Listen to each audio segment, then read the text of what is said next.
एक बार आप सब लाइव आ जाइए, थम्स अप कर दीजिए, दिखे मुझे।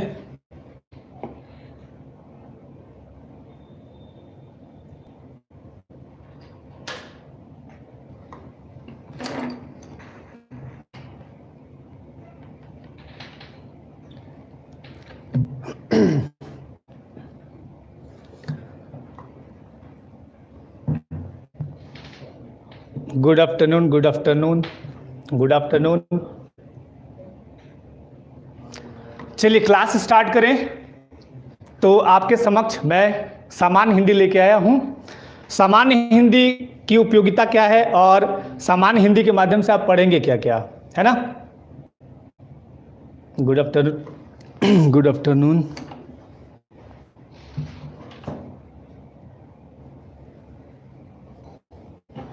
देखिए सामान्य हिंदी में सबसे पहले तो आपको दो चार बातें मैं बताते चलूं। यूपी भारत का एक सबसे बड़ा राज्य जनसंख्या के मामले में, ठीक है। हिंदी की देखिए, अगर हिंदी का एक तरह से गढ़ माना जाता है यूपी, ओके। और आपके जो लोक सेवा आयोग है या यूपीएससी एग्जाम है या फिर आप बात करें समीक्षा अधिकारी की, तो इसमें हिंदी की काफी उपयोगिता है। यूपीपीएससी की बात करें तो यहाँ पे प्री में आपका चैट में 20 क्वेश्चन हिंदी के पूछे जाएंगे, ठीक है। अगर मैं बात करूं सीसैट की, सॉरी यूपीएससी की, तो यूपीएससी के सीसैट में निबंध पूछे गए हैं। देन में यूपीएससी मेंस एग्जाम की बात करूं तो वहां एक पूरा पेपर होता है कंप्लीट 300 मार्क्स का हिंदी, उसमें आपके निबंध हैं, होते हैं ना। और यूपीपीएससी की बात करूं तो एक पेपर आपका मेन होगा, मेंस में 150 अंक का होगा ना। तो 150 अंक में आपके व्याकरण होंगे, निबंध होंगे, पत्र लेखन वगैरह वगैरह होते हैं। अब मैं अगर बात करूं हिंदी को मैं आज यहाँ पे क्या पढ़ाऊंगा तो वो देख लीजिए एक बार। देखिए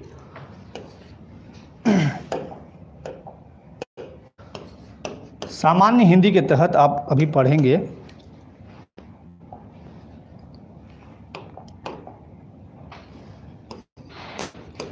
सामान्य हिंदी। मैं पहले एक बार दिखा देता हूं हिंदी क्यों पढ़नी चाहिए, क्या इसकी उपयोगिता है, इसके अंतर्गत आप क्या पढ़ेंगे। सामान्य हिंदी को अगर हम देखें तो यहाँ पे सबसे इंपॉर्टेंट जो रोल होता है व्याकरण का, व्याकरण, ठीक है। और किसी भी सब्जेक्ट को पढ़ने के लिए क्या चाहिए आपको, नियम। जैसे आप लैंग्वेज पढ़ते हैं तो उसमें करना चाहिए व्याकरण। व्याकरण क्या है, लैंग्वेज संबंधी नियम इसमें बताए गए हैं, ठीक है ना। तो व्याकरण में आप टोटली शुरू से देखें तो हिंदी की उत्पत्ति देखेंगे हम, हिंदी की उत्पत्ति कैसे हुई, फिर वर्णमाला क्या है, विराम चिन्ह क्या हैं, तत्सम तद्भव क्या है, संज्ञा सर्वनाम विशेषण क्रिया वगैरह वगैरह क्या है, ये सारी बातें देखेंगे, है ना। और अगर मैं बात करूं जैसे यूपीएससी के बच्चे भी सोच रहे होंगे कि सर मेरे लिए हिंदी क्यों जरूरी है, तो जब आप निबंध लेखन लिखेंगे, निबंध लेखन, तो यहाँ पे देखा जाता है दो चार बातें बहुत ही इंपॉर्टेंट है ये। सबसे पहला देखा जाता है वर्तनी, और हिंदी में जब आप निबंध लिखते हैं तो वर्तनी संबंधी त्रुटियां बहुत होती हैं, ठीक है। उसके साथ साथ देखा जाता है यहाँ पे विराम चिन्हों का सही प्रयोग, विराम चिन्हों का सही प्रयोग। विराम चिन्ह कितने हैं टोटल, 20, ठीक है ना, 20। कामता प्रसाद गुरु जी ने बताया है कि विराम चिन्ह कितने हैं, 20। विराम चिन्ह के अतिरिक्त देखिए निबंध लेखन में एक्चुअली क्या लिखते हैं, आप अपने मन विचारों को लिखते हैं, या कोई टॉपिक मिलता है सामाजिक, आर्थिक, राजनीतिक, धार्मिक, कोई भी मुद्दा मिलता है, आपका अपना विचार, अभिव्यक्ति या जो भी चीजें पूछी जाती है वो आप लिखते हैं। तो उसमें वर्तनी का खासा ध्यान रखा जाता है पहला। फिर शब्दों का क्रमबद्धता, ये बहुत ही जरूरी है, क्रमबद्ध तरीके से आप उन सब चीजों को लिख पाते हैं। अगर आपके निबंध में क्रमबद्धता नहीं है तो वो निबंध अर्थहीन हो जाएगा। निबंध लेखन में सबसे एक इंपॉर्टेंट चीज ये भी होता है कि व्याकरण संबंधी जितने भी नियम होते हैं उनको भी ध्यान में रखा जाता है। जैसे वाक्य है आपका, गुरुजी छात्रों को पढ़ा रहा है, तो ये सही है गलत है, गलत है, पढ़ा रहे हैं होगा। और एक चीज और यहाँ पे तत्सम वर्ड, ध्यान दीजिएगा, तत्सम वर्ड किसको बोलते हैं, संस्कृत के शब्द। तो संस्कृत के शब्दों का अगर आप यहाँ पे प्रयोग करते हैं, कहाँ पे, लेखन में, तो ये निबंध बहुत ही सारगर्भित और बहुत ही मतलब महत्वपूर्ण माना जाता है और इसमें आपको अच्छे अंक दिए जाते हैं, ठीक है। अब हिंदी के और भी क्या मायने हैं, तो देखिए जब आप अधिकारी बनेंगे चाहे यूपीएससी के माध्यम से आप अधिकारी बन के आए, यूपीपीएससी के माध्यम से अधिकारी बन के आए, आपको पब्लिक डीलिंग करनी होती है। करेंगे ना, पब्लिक डीलिंग ही करेंगे ना। पब्लिक डीलिंग में जैसे आप डीएसपी बन गए सपोज, कहाँ किससे बात कीजिएगा, पब्लिक से ही, तो पब्लिक डीलिंग ही कहेंगे ना, आप पब्लिक सर्वेंट ही है ना।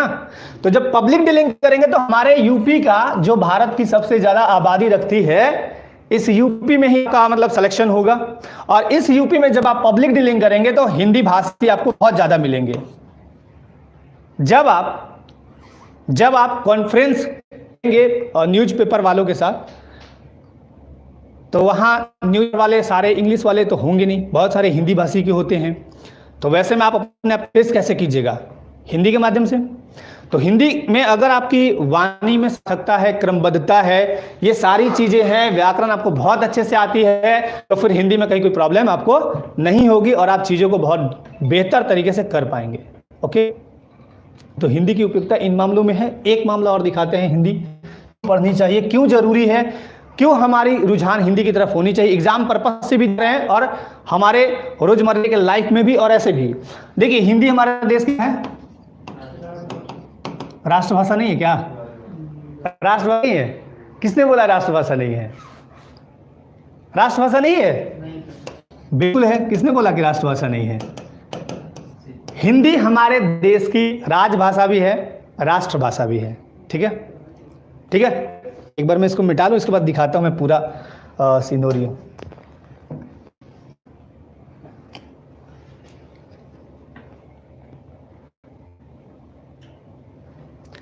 चलिए, आज हम हिंदी की उपयोगिता को देखेंगे, हिंदी क्यों जरूरी है ना। तो सबसे पहले सामान्य हिंदी के तहत हम देखेंगे क्या क्या जानना चाहिए, क्यों पढ़ना चाहिए सामान्य हिंदी, ये देख लेंगे एक बार, है ना। सामान्य हिंदी, अब एक बार यहाँ से टू द पॉइंट दिखाते चलता हूँ। सामान्य हिंदी क्यों उपयोगी है, क्यों पढ़ना चाहिए। सबसे पहले आपके एग्जाम्स के लिए, एग्जाम्स में कहेंगे तो 3 एग्जाम मुख्य रूप से मैं रखता हूँ यहाँ पे। पहला यूपीपीएससी जो अभी आप देंगे, है ना। दूसरा रख लेता हूँ यूपीएससी, इनके लिए क्या इंपॉर्टेंस रखता है। और तीसरा है समीक्षा अधिकारी। समीक्षा अधिकारी का भी फॉर्म भरते हैं ना आप लोग? भर दिया है। समीक्षा अधिकारी, यहाँ हिंदी पूछे जाएंगे कि नहीं पूछे जाएंगे? 60 नंबर के एक पेपर ही होंगे, पूरा हिंदी है ना। तो पूरा हिंदी व्याकरण ही है। अब 600 नंबर के निबंध, सोचिए हिंदी का क्या इंपॉर्टेंस है। ठीक है, एक तो ये हुआ एग्जाम पर्पस से। दूसरा है कि हम जब जॉब करेंगे, जब जॉब में जाएंगे तो पब्लिक डीलिंग करेंगे। हम पीडी शॉर्ट में लिख देते हैं, पब्लिक डीलिंग करेंगे। तीसरा है कि जिस देश में हम रहते हैं, जिस देश में रहते हैं, भारत जैसे विशाल लोकतांत्रिक प्रजातांत्रिक राष्ट्र में रहते हैं, उस देश की राष्ट्रभाषा और राजभाषा दोनों हिंदी है। अभी दोनों समझाएंगे, दोनों में क्या फर्क है ना। ठीक है, दोनों समझाएंगे। और एक चीज यहाँ पे, इसमें तो मैं ले लूं यूपीएससी में क्या है, निबंध लेखन, है ना। एक और चीज मैं दिखा देता हूं, जब आप साक्षात्कार के लिए जाते हैं, यानी इंटरव्यू के लिए, जब आप साक्षात्कार के लिए जाएंगे, है ना, यानी इंटरव्यू के लिए जाएंगे, तो आपसे कुछ प्रश्न हिंदी में भी पूछे जाते हैं। और आपको वहां ये नहीं देखा जाता है कि आप क्वेश्चन का जवाब दे रहे हैं नहीं दे रहे हैं, आपके टोटली इंप्रेशन को देखा जाता है कि आपने हिंदी को किस रूप से व्यक्त किया है। मतलब आप हिंदी को लेके कितने जागरूक हैं। हिंदी से ही कोई क्वेश्चन पूछ दिया जाए, मान लीजिए समीक्षा अधिकारी का या फिर यूपीपीएससी का आप इंटरव्यू दे रहे हैं, साक्षात्कार में कुछ आपसे पूछ दिया है हिंदी को लेके या निबंध को लेके या कुछ भी बात पूछ दिया जाता है, तो आपका हिंदी अगर बहुत अच्छा है, सामान्य हिंदी बहुत अच्छा है, तो यहां भी आप इसको फेस अच्छे से कर पाएंगे। क्लियर है। तो हिंदी की उपयोगिता सबसे पहले अब देखते चलेंगे। यूपीपीएससी एग्जाम में पीटी में यानी प्री में आपका क्या पूछा जाएगा, 20 क्वेश्चन पूछे जाएंगे ना। अब इन 20 क्वेश्चनों में क्या क्या पूछा जाएगा? इन 20 क्वेश्चनों में पहले तो ले लेते हैं 5 गद्यांश होंगे। ठीक है, 5 क्या होंगे? गद्यांश होंगे। उसके अतिरिक्त क्या होगा? उसके अतिरिक्त टोटली शुरू से लेते हैं। अलंकार नहीं है, अलंकार आपको नहीं पूछते हैं, अलंकार नहीं पूछते हैं, अलंकार रस छंद नहीं पूछते हैं आपके यूपीपीएससी में। हाँ, बस अब बता देते हैं क्या क्या पूछेगा। यहां आपसे पूछे जाएंगे सबसे पहले तो 5 क्वेश्चन हो गया निबंध के। उसके अतिरिक्त वर्णमाला, वर्णमाला पूछे जाते हैं, विराम चिन्हों का प्रयोग पूछ दिया जाते हैं कि विराम चिन्ह का क्या मतलब बनता है ना। उसके बाद शब्द रूप, अब देखिए शब्द रूप जब पढ़ेंगे तो शब्द रूप में टोटल चीज आता है, संज्ञा, सर्वनाम, विशेषण, क्रिया, अव्यय, सारे कुछ उसमें आ गए है ना, तत्सम तद्भव देशज विदेशज सारे आ गए। उसके अतिरिक्त क्या पड़ेगा, समास पूछते हैं, प्रश्न, संधि बहुत ही हीटेड, संधि पूछे जाते हैं। उसके अतिरिक्त क्या कहते हैं, और शुद्ध अशुद्ध यानी वाक्य पूछे जाएंगे है ना, वाक्य पूछे जाएंगे। तो और भी अतिरिक्त बहुत सारी चीजें यहाँ पे पूछे जाएंगे आपको यूपीपीएससी में। अब यूपीएससी के जो कैंडिडेट है वो इसको क्यों पढ़ें, यूपीएससी के कैंडिडेट, देखिए एक चीज बता देता हूं, जॉब है यहाँ, कहाँ है जॉब है यहाँ, आप है मान लीजिए इस जगह पे, इस सारे धरती पे रहते हैं, आप स्टेप बाय स्टेप ऊपर जा रहे हैं, तो आपका हर स्टेप यहां तक अभी आप आए हैं यानी आप ग्रेजुएट हैं, यहां तक आप ग्रेजुएट हैं, यह आपने जीवन की प्रथम सीढ़ी जो है 20 वर्ष की उम्र में पार कर ली, और ग्रेजुएशन के बाद ही तो फॉर्म फिल कर पाते हैं ना आप ये सब। तो आप ग्रेजुएट होके यहां तक आए हैं, आपकी सीढ़ी यहां तक है जॉब तक, तो जो आपने पढ़ाई बचपन में किया उसका भी वैल्यू इस जॉब में होगा। आपको क किसने सिखाया, बचपन के क्लासेस में सीखे आप। तो अभी आप जैसे जैसे आपका लेवल आएगा, अब हिंदी निबंध, निबंध क्या मतलब नॉर्मल चीज तो है नहीं, और निबंध का एक बहुत बड़ा मतलब रोल होता है यूपीएससी के एग्जाम्स में। अगर हिंदी भाषी क्षेत्र से है, देखिए हिंदी में ध्वनियां कितनी हैं, वर्ण कितने हैं 52, इंग्लिश में कितने हैं 26, अब सोचिए दुगना है इसका, लेकिन हिंदी को लोग आसानी से ले लेते हैं और समझ नहीं पाते हैं। यही चीज है, अगर निबंध का नित्य प्रतिदिन मतलब अभ्यास करते हैं, इन सब चीजों को ध्यान में रखते हैं, तो निबंध भी आप बहुत सटीक तरीके से लिख सकते हैं, जिससे एग्जाम जो लेने वाला है उसका दिल खुश हो जाए, वो अच्छे नंबर दे देगा आपको। चलिए, तो यूपीएससी के लिए सबसे इंपॉर्टेंट लेखन, इसके अलावा आपका जो मेंस पेपर होगा उसमें हिंदी की उपयोगिता वहां बनती है। एक समीक्षा अधिकारी में आपने जैसा बताया टोटली पेपर ही होता है, एक 60 क्वेश्चन है ना, 60 क्वेश्चन का पेपर होगा हिंदी व्याकरण से रिलेटेड। और इसके अतिरिक्त मैं एक चीज और बता दूं, राज्य की जो भी एग्जाम्स यहां संचालित होती है यूपी में, वहां पे हिंदी का एक अलग ही महत्व है, हिंदी का एक अलग महत्व है, क्योंकि हिंदी से संबंधित क्वेश्चन पूछे जाए, खासकर हिंदी व्याकरण से। अब आते हैं यहाँ पे दूसरे, एक पहला तो हो गया कि एग्जाम संबंधित चीजों को मैंने बता दिया। दूसरा जॉब, जब आपकी जॉब होती है, ये से जो भी अपने पद मैंने लिखा है यहाँ पे, जो भी यूपीपीएससी हो, यूपीएससी हो या समीक्षा अधिकारी हो, इसके थ्रू जब आप अधिकारी बन के अपने क्षेत्र में आते हैं, तो यहाँ जब आप पब्लिक डीलिंग करेंगे ना, तो हिंदी भाषी लोग ही आपको मिलेंगे। और जब यहाँ पे कभी भी आपको किसी हस्ती से मिलना हो, हस्ती समझते हैं ना, किसी हस्ती से मिलना हो, या फिर मीडिया जो चौथा स्तंभ माना जाता है, सरकार का चौथा स्तंभ कौन सा है, मीडिया, मीडिया से जब रूबरू होना हो, अगर आपकी हिंदी प्रभावशाली है, आप बोलने में एकदम निपुण है, कुशल है, तो फिर आप यहां अपने जॉब को अच्छी तरह से कर लेते हैं। जॉब लेना एक टफ वर्क है, नौकरी लेना एक टफ काम है, लेकिन नौकरी निभा पाना कहीं उससे भी टफ काम होता है। ये आप सब जब नौकरी में चले जाएंगे तब समझ में आ जाएंगी। खैर, तो यहाँ पे भी हिंदी की बहुत महत्वपूर्ण उपयोगिता है। चलिए अब यहाँ पे बात करते हैं। अभी मैंने पूछा राष्ट्रभाषा है या राजभाषा है, हिंदी क्या है हमारे देश की, राजभाषा है या राष्ट्रभाषा है। देखिए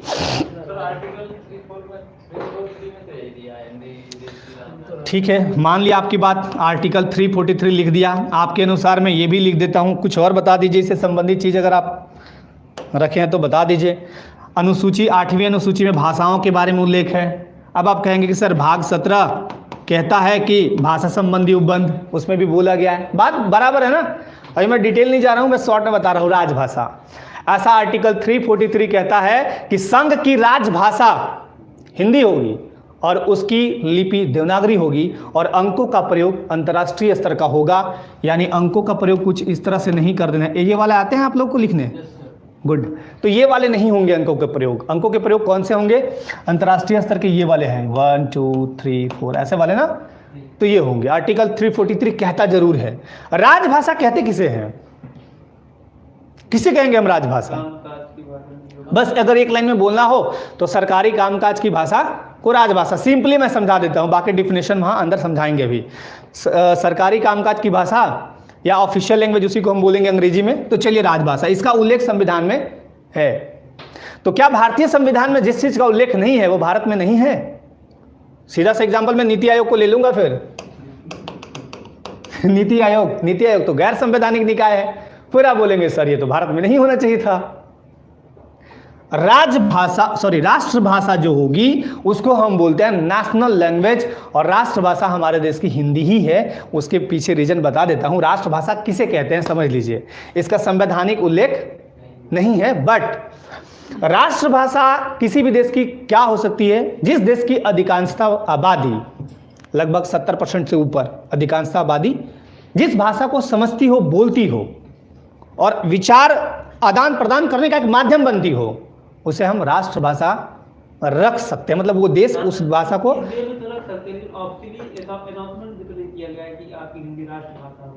तो ऐसा आपको कहाँ मिलेगा? संविधान में तो नहीं मिलेगा। लेकिन जिस तरह आप बता रहे हैं कम्युनिकेशन के माध्यम, तो कम्युनिकेशन के माध्यम, अगर देखिए कम्युनिकेशन के माध्यम ठीक है, हमारे देश में ज्यादातर अधिकांशता क्षेत्रों में क्या बोली जाती है? हिंदी। दैट मीन्स हमारे देश की राष्ट्रभाषा क्या है? हिंदी है। लेकिन आपको अगर संवैधानिक रूप से जाइएगा तो ये चीज थोड़ी मिलेंगी, नहीं मिलेंगी ना। तो राष्ट्रभाषा हमारे देश की क्या है? हिंदी ही है, याद रखिएगा, इंग्लिश मत बोल दीजिएगा। अब आते हैं, ये दोनों बातें समझ में आ गई। अब इसमें कोई डाउट है तो पूछ लीजिए। नहीं ना। हमने क्या बोला? राष्ट्रभाषा किसे कहते हैं? तो राष्ट्रभाषा जिस देश की अधिकांशता आबादी जिस भाषा को समझती है, यानी विचार आदान प्रदान करने का माध्यम बनता है, उसे क्या बोलते हैं? राष्ट्रभाषा। और हमारे भारत देश में सबसे ज्यादा क्या बोली जाती है और समझी जाती है? हिंदी। दक्षिण भारत के स्टेट में जब जाइएगा तो वहां भी कुछ लोग हिंदी बोलते और समझते हैं। ऐसा नहीं कि तमिलनाडु आंध्रा उधर गए तमिल तेलुगु चलता है तो ऐसा नहीं कि हिंदी नहीं समझते हैं, वो भी वो हिंदी समझते हैं। अब आते हैं ये वाले पॉइंट पे, साक्षात्कार में इसकी क्या वैल्यू है। जब आप साक्षात्कार में जाते हैं तो कोई जरूरी नहीं कि जो बोर्ड का मतलब जो बोर्ड के सदस्य हों वो आपसे इंग्लिश में ही साक्षात्कार लें, कोई जरूरी नहीं कि पूरे हिंदी में ही साक्षात्कार लें, वो कैसे भी ले सकते हैं, दोनों लैंग्वेज में ले सकते हैं। तो यहाँ अगर आपकी हिंदी बहुत स्पष्ट है, जैसे आपसे किसी ने पूछा कि यूपी राज्य के बारे में कुछ बताइए, अब आपके वर्ड में मतलब एक क्रमबद्धता होनी चाहिए, विराम चिन्हों का सही प्रयोग होना चाहिए, है ना। तो ये सारी बातें जब ये सीख लेंगे तभी यहाँ पे संभव है। नहीं तो बोलना क्या होगा, दो लाइन सामने आएंगे तो बोलना क्या होगा, बोल क्या देंगे, वो खराब साक्षात्कार फिर हो जाएगा। तो हिंदी की उपयोगिता समझ में आ गई, इन संदर्भों में है। एग्जाम को लेके मैंने बता दिया, फिर जॉब के बाद का बता दिया, जिस देश में हम निवास करते हैं वहां की राष्ट्रभाषा राजभाषा है, तो इस संदर्भ में भी हमें हिंदी जाननी चाहिए। ठीक है, चलिए अब बढ़ते हैं हम आगे। अब आते हैं कि हिंदी तो ये हो गया कि भाई हिंदी सामान्य हिंदी। अब हम पढ़ाएंगे क्या? तो व्याकरण सबसे पहले आप ध्यान दीजिएगा। क्या पढ़िएगा? व्याकरण। व्याकरण किसे कहते हैं? सीधी सी बात अगर पूछे आपसे, व्याकरण किसे कहते हैं?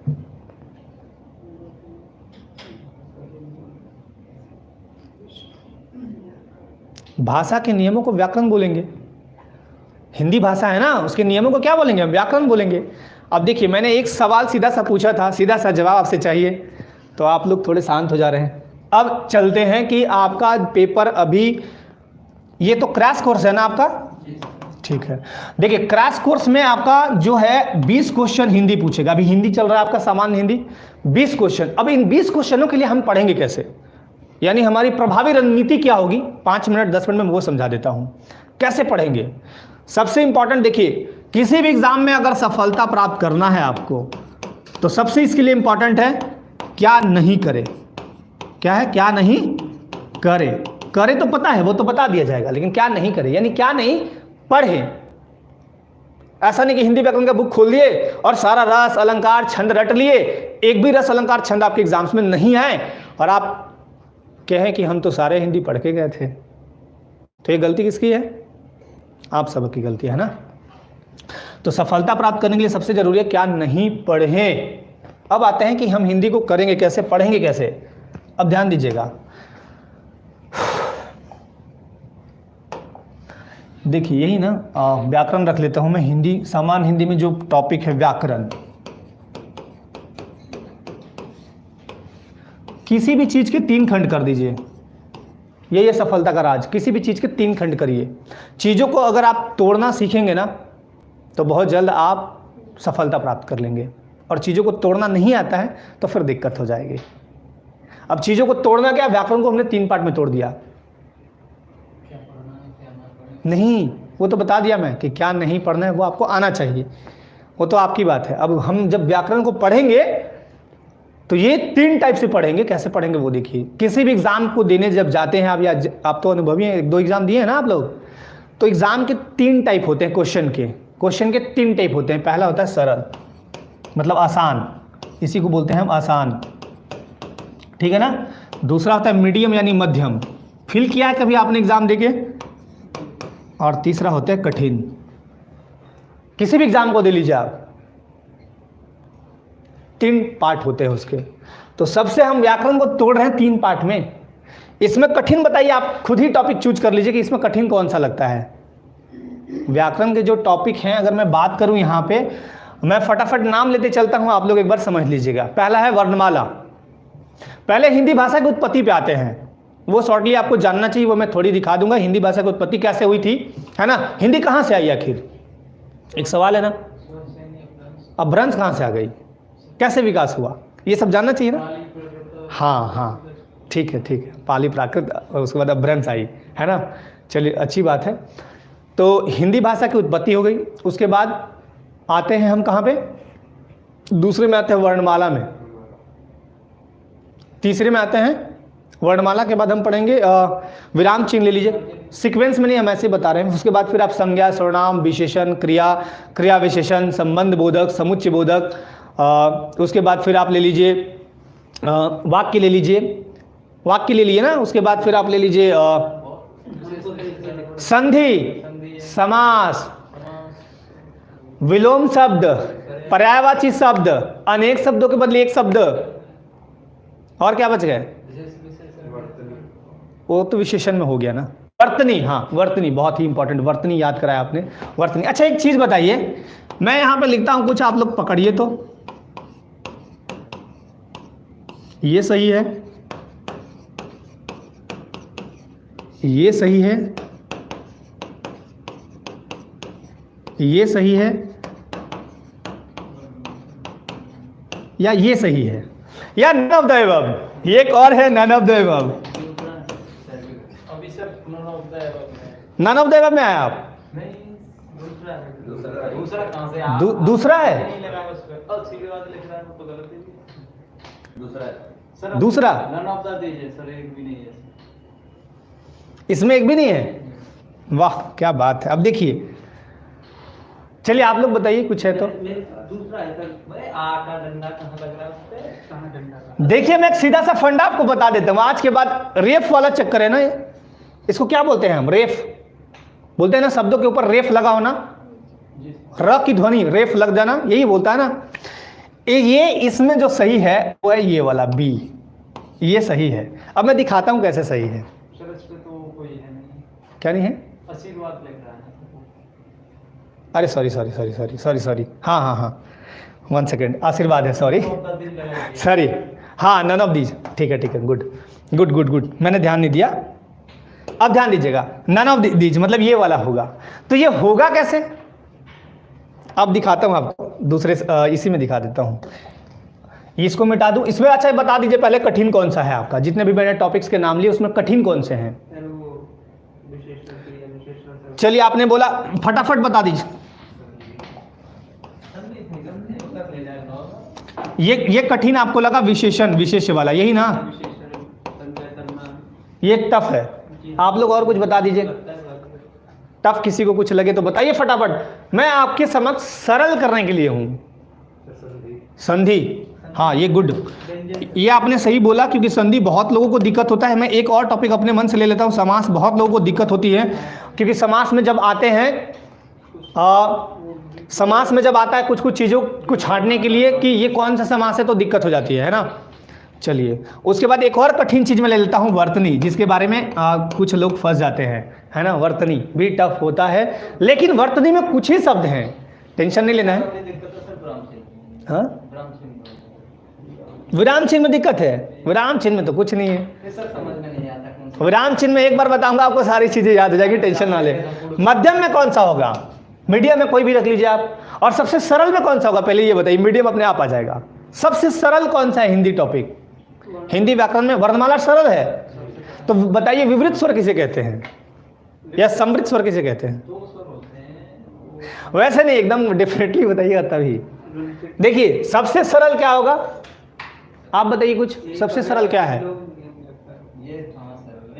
सबसे सरल क्या है हिंदी में। सबसे सरल आपका अगर मैं बोलूं तो आपका संज्ञा है, सर्वनाम है ना, क्रिया है, ये सब बहुत ज़्यादा टफ नहीं है, सरल ही है। या फिर मैं अगर सबसे सरल बोलूं, इससे भी सरल बोलूं, मैं इससे भी सरल बोलूं तो वो है आपका विलोम शब्द। विलोम शब्द में कुछ भी नहीं करना है। इससे भी सरल बोलूं तो आपका ये सब पर्यायवाची तो थोड़ा रटने पड़ते हैं, अनेक शब्दों के बदले एक शब्द हो गए, अनेक शब्दों के बदले एक शब्द। इससे भी मैं सरल बोलूं तो लोकोक्ति है, केवल सुनना है, याद कर लेना है, मुहावरे हैं, सरल है। तो ये सारे चीज सरल है। बाकी मीडियम में रख लीजिए आप, सर्वनाम हो गए, क्रिया विशेषण हो गए, है ना। अब मैंने तोड़ दिया इनको, कठिन कौन सा है, मध्यम कौन सा है, सरल कौन सा है। अब एक फंडा सिखा देता हूँ, आज जिंदगी भर याद रखिएगा, हमेशा याद रखिएगा इस चीज़ को, कभी भी लाइफ में जॉब होने के बाद भी ये चीज़ें याद रखिएगा, ताकि आपको जॉब लेने के बाद भी कोई प्रॉब्लम नहीं हो। जब जॉब लेंगे तो आपके समक्ष बहुत सारी चुनौतियाँ आएंगी, आएंगी ना। तो उन चुनौतियों को 3 पार्ट में डिवाइडेड कर लीजिएगा, और सबसे पहले जिसका निपटारा करेंगे वो ये वाला करिएगा।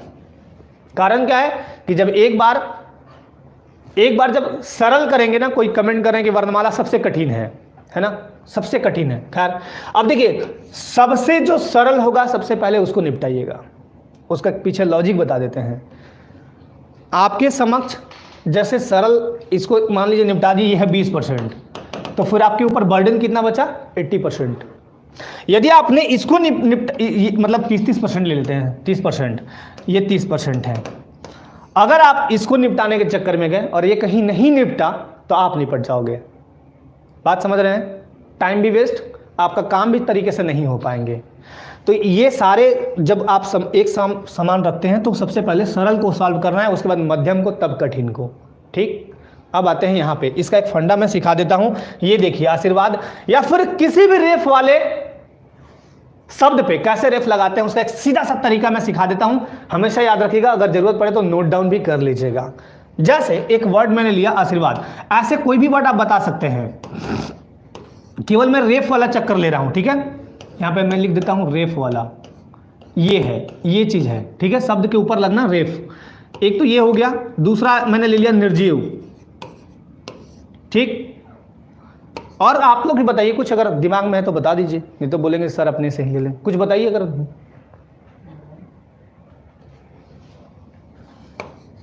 निर्लिप्त है ना, कोई और दिमाग में है तो बता दीजिए। नर्मदा, चलिए वाह, वेरी गुड, नर्मदा। मैंने अभी कहीं रेफ नहीं लगाया। ठीक, इसका एक सीधा सा फंडा मैं लेता हूं, सीधा सा फंडा लेता हूं। आशीर्वाद लिखा है ना, देखिए रेफ पकड़ने का सीधा सा, कहीं आप गलत नहीं करेंगे, कभी गलत नहीं करेंगे। चुपचाप इसको जैसा लिखा है वैसा लिख दीजिए, आशीर्वाद, ऐसे चुपचाप लिख दीजिए आप। इसको भी वैसे लिख दीजिए। क्या लिखा था मैंने, निर्जीव। ये फंडा हमेशा याद रखिएगा, निर्लिप्त,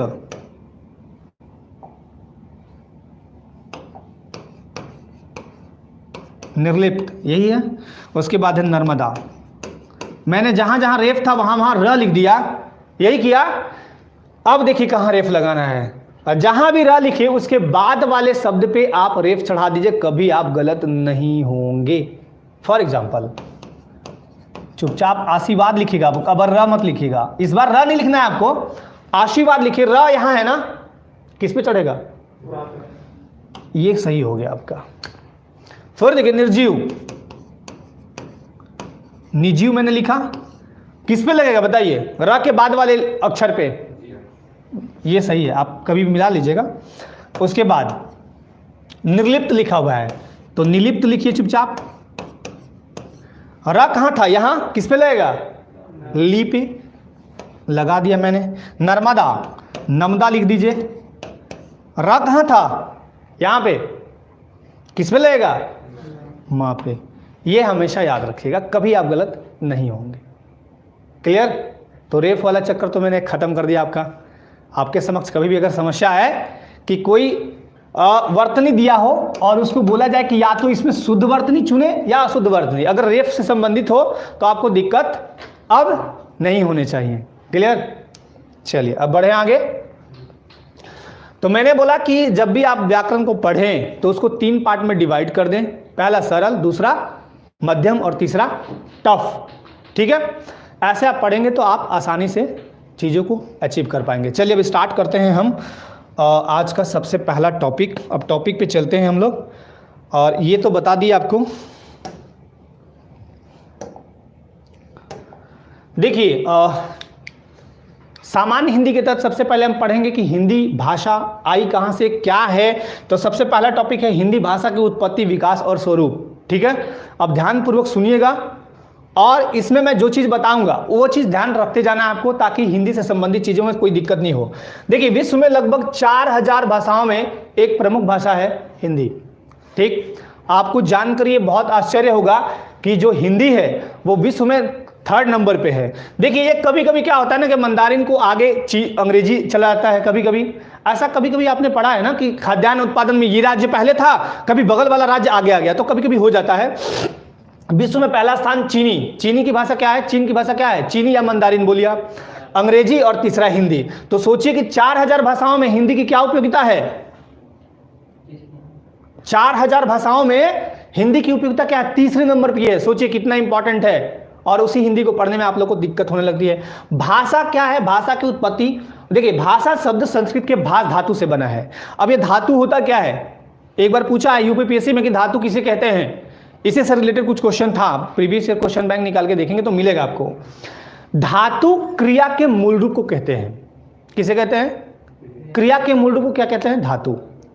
अब उस धातु में अगर ना प्रत्यय जोड़ेंगे, प्रत्यय होता है शब्द के बाद, ठीक, तो अगर आप धातु के बाद ना जोड़ते हैं, ना प्रत्यय जोड़ते हैं, तो क्रिया का सामान्य रूप बनता है।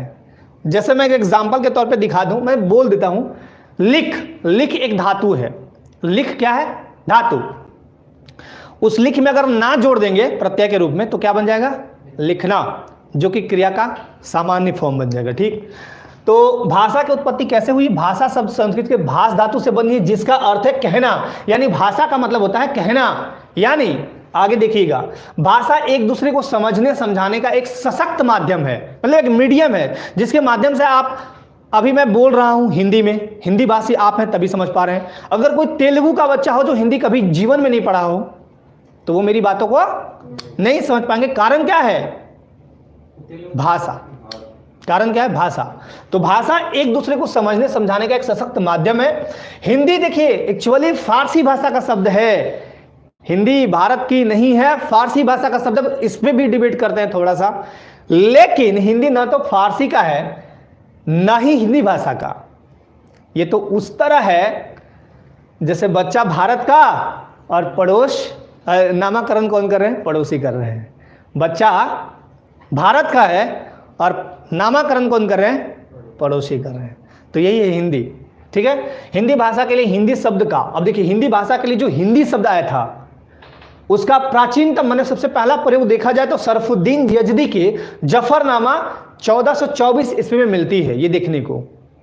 ठीक, अब हिंदी से संबंधित एक चीज याद रखिएगा, ये अंग्रेज अगर बीच में नहीं आए होते, जो अंग्रेज आए थे 1600 ईस्वी में यहाँ आए थे ना उपनिवेश करने, अगर ये बीच में नहीं आए होते तो उर्दू हिंदी एक ही भाषा होती। ये आके इधर उधर करके फिर अलग अलग करके चले गए। विदेशियों के आक्रमण के समय सिंधु नदी, सिंधु नदी कहाँ की नदी है, जम्मू कश्मीर की नदी है। मेन नदी वो पाकिस्तान की है, जैसे हमारे यहाँ गंगा की, गंगा जो है ना पवित्र नदी या बहुत इंपॉर्टेंट नदी, वैसे पाकिस्तान में इंपॉर्टेंट नदी है सिंधु। लेकिन निकलती किधर से है ये,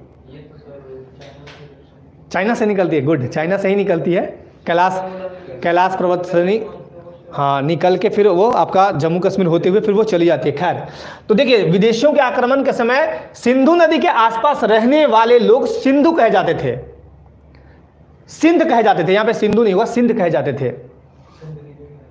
हाँ, सिंधु नदी के पास रहने वाले लोग को सिंध कहते थे। और ध्यान दीजिएगा, ईरानी यानी फारसी वासी जब भारत आए तो वे स को ह तथा ध को द बोलते थे। अब उनके बोली में ही गड़बड़ थी। तो यहीं से अब देखिए हिंदी का निर्माण होगा शब्द का। आगे बढ़ते हैं हम लोग। इस प्रकार सिंधु क्या बना, हिंदू, क्योंकि स को क्या बोलते थे, ह, और ध को क्या बोलते थे, द।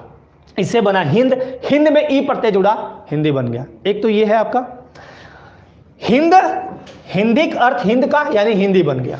ठीक है, हिंदी शब्द का विकास कैसे हुआ, तो सिंधु नदी के आसपास के लोगों को सिंध कहते थे।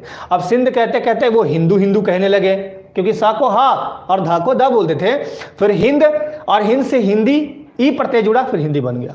ठीक है, चलिए अर्थ की दृष्टि से हिंदी शब्द के दो अर्थ हैं। अगर अर्थ की दृष्टि से हम देखें तो हिंदी शब्द के कितने अर्थ हैं? 2 अर्थ हैं। कौन कौन अर्थ है? पहला अर्थ है हिंद देश के निवासी। पहला अर्थ कौन सा है? हिंद देश के निवासी। हिंद किसको बोलते हैं हम लोग? सिंधु के आसपास रहने वाले लोगों को क्या बोलते थे? हिंद, क्योंकि वो सिंधु वासियों को क्या बोलते थे? हिंदूवासी। कौन? ईरान या फारस के लोग। और दूसरा है हिंद की भाषा, यानी हमारे हिंद की, हिंदुस्तान की भाषा।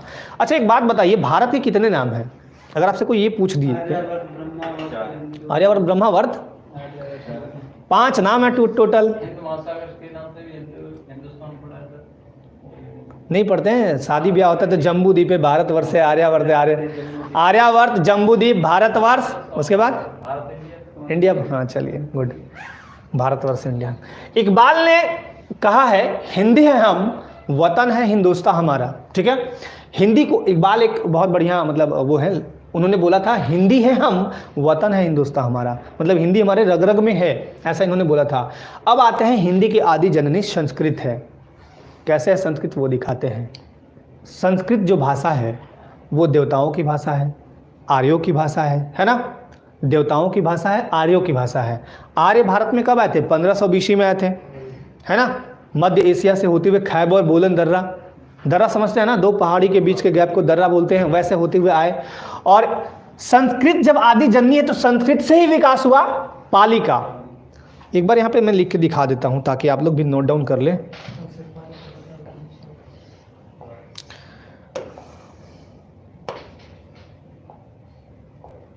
ओहो, मैंने वापस कर दिया इसको, सॉरी, 1 मिनट, वापस हो गया। खैर कोई नहीं, देखिए यहीं पे थे ना, संस्कृत आदि जननी कौन सी है? संस्कृत है।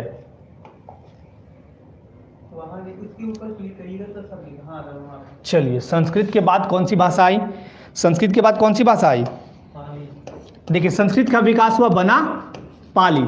अब पाली का विकास होगा फिर क्या बनेगा? प्राकृत। प्रकृति मत बोलिए, प्राकृत। ऐसे कैसे हट जा रहा है?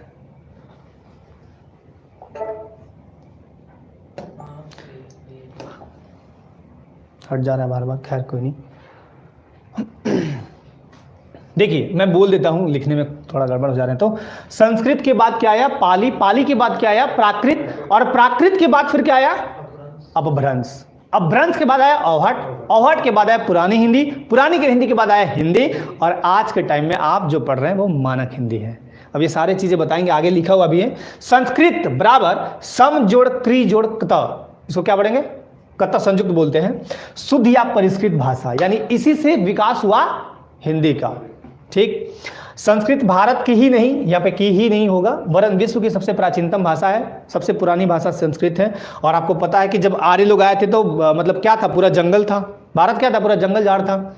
खैर, आचार्य दंडी ने अपने काव्य में संस्कृत को देववाणी भी कहा है। मैंने क्या बोला था? देवताओं की वाणी है संस्कृत। ठीक है, इन्होंने इसे देवभाषा के नाम से भी पुकारा है। अब देखिए, संस्कृत का डिवीजन मैंने कर दिया है। संस्कृत को 2 पार्ट में बांटा गया है। संस्कृत का काल जो है 1500 ईसा पूर्व से लेके 500 ईसा पूर्व, ये आप सुधार लीजिएगा, ईसा पूर्व थोड़ा टाइपिंग में मिस्टेक हो गया है। संस्कृत का काल क्या होगा? 1500 ईसा पूर्व से 500 ईसा पूर्व होगा। और इसको 2 पार्ट में डिवाइड किया गया। पहला पार्ट को बोलते हैं वैदिक संस्कृत और दूसरे को लौकिक संस्कृत। वैदिक संस्कृत को हम किस नाम से जानते हैं? देववाणी। इसका काल रहा 1500 ईसा पूर्व से 1000 ईसा पूर्व। और इधर लौकिक संस्कृत या उत्तर संस्कृत, इसी को हम बोलते हैं ब्राह्मण संस्कृत या कलात्मक संस्कृत, या इसी को बोलते हैं भारतीय भाषाओं की जननी। ठीक, अब ये समझ लीजिए, इनका काल रहा 1500 से 1000 BC और ये 1000 ईसा पूर्व से 500 ईसा पूर्व। संस्कृत का विकास हो रहा है। फिर कौन सा भाषा आएगा? पाली। फिर कौन सा आएगा? पाली। ये सब बहुत इंपॉर्टेंट है, ये याद रखिएगा, एग्जाम पर्पस से पूछे जाते हैं यहाँ से क्वेश्चन। इस काल में 4 वेदों की रचना हुई। वेद कौन कौन से हैं? ऋग्वेद, यजुर्वेद, सामवेद, अथर्ववेद। इन 4 वेदों को समान रूप से क्या बोलते हैं हम? संहिता बोलते हैं। क्या बोलते हैं? संहिता। तो इस काल में 4 वेदों की रचना हुई और यहाँ पे लौकिक संस्कृत में 2 महाकाव्य की रचना हुई। ठीक है, चलिए आगे देखते हैं। 4 वेदों को एक साथ हम संहिता बोलते हैं। इसमें रामायण और महाभारत की रचना हुई। 18 पुराण लिखे गए। पुराण मतलब क्या होता है? प्राचीन। ठीक है, पुराण कितने हैं? 18। अब आते हैं 4 वेदों की व्याख्या। अब ध्यान दीजिए, कोई भी चीज है उसका एक्सप्लेनेशन कौन करेगा? तो ब्राह्मण ग्रंथ। 4 वेदों के लिए कितने ब्राह्मण ग्रंथ हैं? 9 ब्राह्मण ग्रंथ हैं। ब्राह्मण ग्रंथ क्या होते हैं? वेदों का व्याख्या करते हैं। वैदिक काल में उपनिषद, अब उपनिषद को क्या बोलते हैं हम? वेदांत। ये पॉइंट नोट करते रहिएगा, उपनिषद को क्या बोलते हैं? वेदांत। वेदांग नहीं बोल रहे हैं। वेदांग किसे कहते हैं? वेदांग अभी आगे आएंगे। वेदांग इसको क्या बोलते हैं? संहिता। चारों वेदों को समान रूप से क्या बोलते हैं? संहिता। बाकी चीजें तो पता है, ऋग्वेद सबसे पुराना वेद है ना। यजुर्वेद क्या है? यजुर्वेद गद्य पद्य दोनों में लिखी गई हैं। सामवेद को बोलते हैं भारतीय संगीत का जनक। अथर्ववेद जादू टोना का वेद है ना। वैदिक काल में उपनिषद यानी वेदांत, अरण्यक और वेदांग वैदिक साहित्य की अंतिम कड़ी मानी जाती है। कौन? अरण्यक और वेदांग, ये लिखे गए थे, ठीक, वैदिक काल में। रामायण के रचयिता कौन है? बार बार क्वेश्चन ये पूछे गए हैं, पूछे भी जाते हैं, और बच्चे यहाँ कंफ्यूज करते हैं कि वेदव्यास होगा या वाल्मीकि होगा। रामायण के रचयिता कौन है? महर्षि वाल्मीकि। रामायण को संस्कृत का आदि काव्य कहा जाता है। आदि मतलब क्या होता है? आदि मतलब पुराना, आदि मतलब पुराना, ठीक है। महाभारत रचयिता वेदव्यास, इनका पूरा नाम था कृष्ण द्वैपायन वेदव्यास। कृष्ण द्वैपायन वेदव्यास, द्वैपायन हो गया यहाँ पे मिस हो गया है थोड़ा। पुराना नाम क्या था? जय संहिता। जीके वाले क्वेश्चन में भी पूछे जाते हैं कि जय संहिता है ना। पुराना नाम क्या था महाभारत का? तो जय संहिता, ये याद रखिएगा। अब देखिए इसमें 1 लाख श्लोक होने पर, अब ये क्या है? श्लोक के माध्यम से चलता है। पहले के टाइम में क्या था? श्लोक लिखे गए। तो 1 लाख जब श्लोक हुआ तो इसको क्या बोला गया? सतसहस्त्री। क्या बोला गया? सतसहस्त्री। सत्य मतलब होता है 100, ठीक है। सतसहस्त्री संहिता कहा गया जब इसमें महाभारत में 1 लाख हुआ। प्रारंभिक काल में इसको क्या कहा गया? तो जय। जब विस्तृत इसका रूप हुआ तो भारत, और जब वर्तमान रूप क्या हम इसको जानते हैं? महाभारत के नाम से। और जब 1 लाख श्लोक हुआ तो क्या बोला गया? सतसहस्त्री संहिता। क्लियर। चलिए अब आते हैं उपनिषद या वेदांत। ध्यान दीजिएगा, उपनिषद या वेदांत कितने हैं? 108। यहां से भी क्वेश्चन बहुत बार पूछे गए एग्जाम्स में, आप देखिएगा जीके वाले क्वेश्चन में। देखिए उपनिषद का मतलब होता है पास बैठना। तो प्राचीन काल में जो गुरु थे और शिष्य थे कहाँ बैठते थे? एकदम पास बैठते थे आश्रम में। ब्रह्म विद्या की प्राप्ति के लिए शिष्य गुरु के पास एकदम नजदीक बैठते थे। उपनिषद समस्त भारतीय दर्शन का मूल स्रोत है। जितने भी दर्शन आप पढ़ते हैं ना, उसका मेन सोर्स कौन सा है? उपनिषद, ठीक। समस्त वेदों का निचोड़ अगर देखा जाए तो उपनिषद में मिलेगा। उपनिषद टोटल कितने हैं? 108। इसी में एक उपनिषद आएगा मुंडक उपनिषद। मुंडकोपनिषद से ही लिया गया है सत्यमेव जयते। जब आप अधिकारी बन के जाएंगे तो आपके ऑफिस में पीछे में लिया, सामने दरवाजे पे लिखा रहता है ना, दरवाजे पे सत्यमेव जयते लिखा रहता है ना। हर ऑफिस में देखिएगा लिखा रहेगा। और कुछ और उपनिषद के नाम है, जैसे आपका हो गया मुंडक, तैत्तरीय, आत्रेय, छांदोग्य, है ना। तैत्तरीय, आत्रेय, छांदोग्य, ये सब हो गए। अब आता है अरण्यक। अरण्य मतलब होता है जंगल। अरण्य मतलब जंगल। तो अरण्यक जो है वो जंगल में लिखा गया। यज्ञ की आध्यात्मिकता का वर्णन किया गया है। 8 अरण्यक ग्रंथ हैं। अरण्यक में क्या किया गया है? यज्ञ की आध्यात्मिकता, मतलब यज्ञ के बारे में बताया गया है ना। तो ये है अरण्यक। अब आते हैं वेदांग। वेदांग कितने हैं? 6। ये भी क्वेश्चन पूछे जाते हैं। वेदांग कितने हैं? 6। शिक्षा, कल्प, व्याकरण, निरुक्त, ज्योतिष और छंद, ये 6 का काम क्या है? तो सबसे पहला शिक्षा, वेद पाठ के उच्चारण की शिक्षा। अब वेद आप पढ़ रहे हैं, किसमें है? संस्कृत में, तो उच्चारण आना चाहिए। जैसे लिखा है गच्छामी, गच्छामी कर रहे हैं कि गच्छामी कर रहे हैं कि गच्छामी कर रहे हैं, वर्ड्स में अंतर होता है थोड़ा, ठीक है ना, उच्चारण में। तो वेद पाठ के उच्चारण की शिक्षा कौन देता है? शिक्षा। ये क्या है? वेदांग है। दूसरा है कल्प, यज्ञ के विधि विधान का ज्ञान, कैसे यज्ञ करते हैं। आखिर हमारे भारतीय समाज में जो काम होते हैं वो कहाँ से हम सीख रहे हैं? पुराने प्राचीन काल से ही सीख रहे हैं ना। हमने कहाँ से सीखा? यज्ञ या पूजा पाठ करना कहाँ से सीखा? आप लोग कहाँ से सीखते हैं पूजा पाठ करना? अपने दादा से, पिताजी से, है ना, सीखते हैं ना। वो लोग कहाँ से सीखे? तो प्राचीन काल से ऐसे ऐसे पीढ़ी दर पीढ़ी सीखते चले आ रहे हैं। कल्प में यज्ञ के विधि विधान का ज्ञान मिलता है। व्याकरण, वेद की भाषा की रचना, भाषा की रचना व्याकरण ही करता है। और अर्थ संबंधी विवेचना कौन करता है? व्याकरण। आगे देखिए, निरुक्त, शब्द ज्ञान और शब्द की उत्पत्ति, शब्द कहाँ से निकला, शब्द का ज्ञान होना चाहिए आपको कि कौन से शब्द का क्या मीनिंग होता है ना, ये कौन बताता है? निरुक्त। ज्योतिष, यज्ञ की सफलता के लिए तिथि और समय की गणना। देखिए शादी के लिए होता है ना, तिथि का गणना होता है ना, हर चीज के लिए एक मुहूर्त निकलता है ना, तो उसी का ये है ज्योतिष। और लास्ट है छंद, यानी वैदिक छंदों का इसमें वर्णन किया गया है। पुराण 18 है, जिसमें कुछ मैंने लिख दिया 2-4, मत्स्य, कूर्म, वराह, वामन, भागवत, ये सब पूछेगा नहीं बट जान लीजिए। अब आते हैं लौकिक संस्कृत का विकास हुआ और पाली भाषा का जन्म हुआ। ये पुराण का नाम है, पुराण है ये, जो प्राचीन काल से लिखे गए हैं। अच्छा एक बात बताइए, मैंने भी यहां बोला लौकिक संस्कृत, संस्कृत को कितने पार्ट में डिवाइड किए थे हमने? 2 पार्ट में। पहला पार्ट कौन था? वैदिक संस्कृत और लौकिक संस्कृत। तो हिंदी भाषाओं का जननी कौन है? लौकिक संस्कृत, ये याद रखिएगा। अभी मैंने तो दिखाया ना आपको, आप लोग भूल जाते हैं तुरंत। देख लीजिए एक बार स्लाइड फटाफट। देखिए यहाँ पे मैंने क्या लिखा, इसमें भारतीय भाषाओं की जननी कौन है? लौकिक संस्कृत। वैदिक संस्कृत नहीं है, वैदिक संस्कृत के बाद विकास हुआ लौकिक संस्कृत का। अब देखिए ध्यान दीजिएगा, यहाँ लौकिक संस्कृत का विकास हुआ और पाली भाषा का जन्म हुआ। पाली भाषा के बारे में एक चीज बता देता हूं, कभी क्वेश्चन अगर यह पूछा जाए कि देश की यानी भारत की सबसे प्राचीनतम भाषा कौन सी है, या सबसे प्राचीन भाषा कौन सी है? संस्कृत। लेकिन अगर मैं ये क्वेश्चन कर दूं कि देश की प्रथम भाषा कौन सी थी, हाँ, देश की प्रथम देश भाषा कौन सी थी? पाली, क्योंकि पाली में गौतम बुद्ध के उपदेश दिए गए हैं और यहीं से राज का कार्य स्टार्ट होता है। अब देखिए, पाली भाषा का काल 500 ईसा पूर्व से पहली ईस्वी तक था, ठीक, पहली ईस्वी तक। पाली भाषा देश की प्रथम जन भाषा या देश भाषा थी। प्रथम जन भाषा मतलब जन मतलब लोग, लोगों की भाषा क्या थी? पाली। या देश भाषा क्या थी? पाली। पाली में ही बौद्ध धर्म के जातक कथाओं और त्रिपिटक, त्रिपिटक में कौन कौन है? शुद्ध पिटक, विनय पिटक और अभिधम पिटक, इनकी रचना हुई कहाँ? पाली में ही। अब आते हैं प्राकृत भाषा। पाली का काल क्या था? 500 ईसा पूर्व से लेके पहली ईस्वी तक, और ये प्राकृत क्या है? पहली ईस्वी से 500 ईस्वी तक, है ना।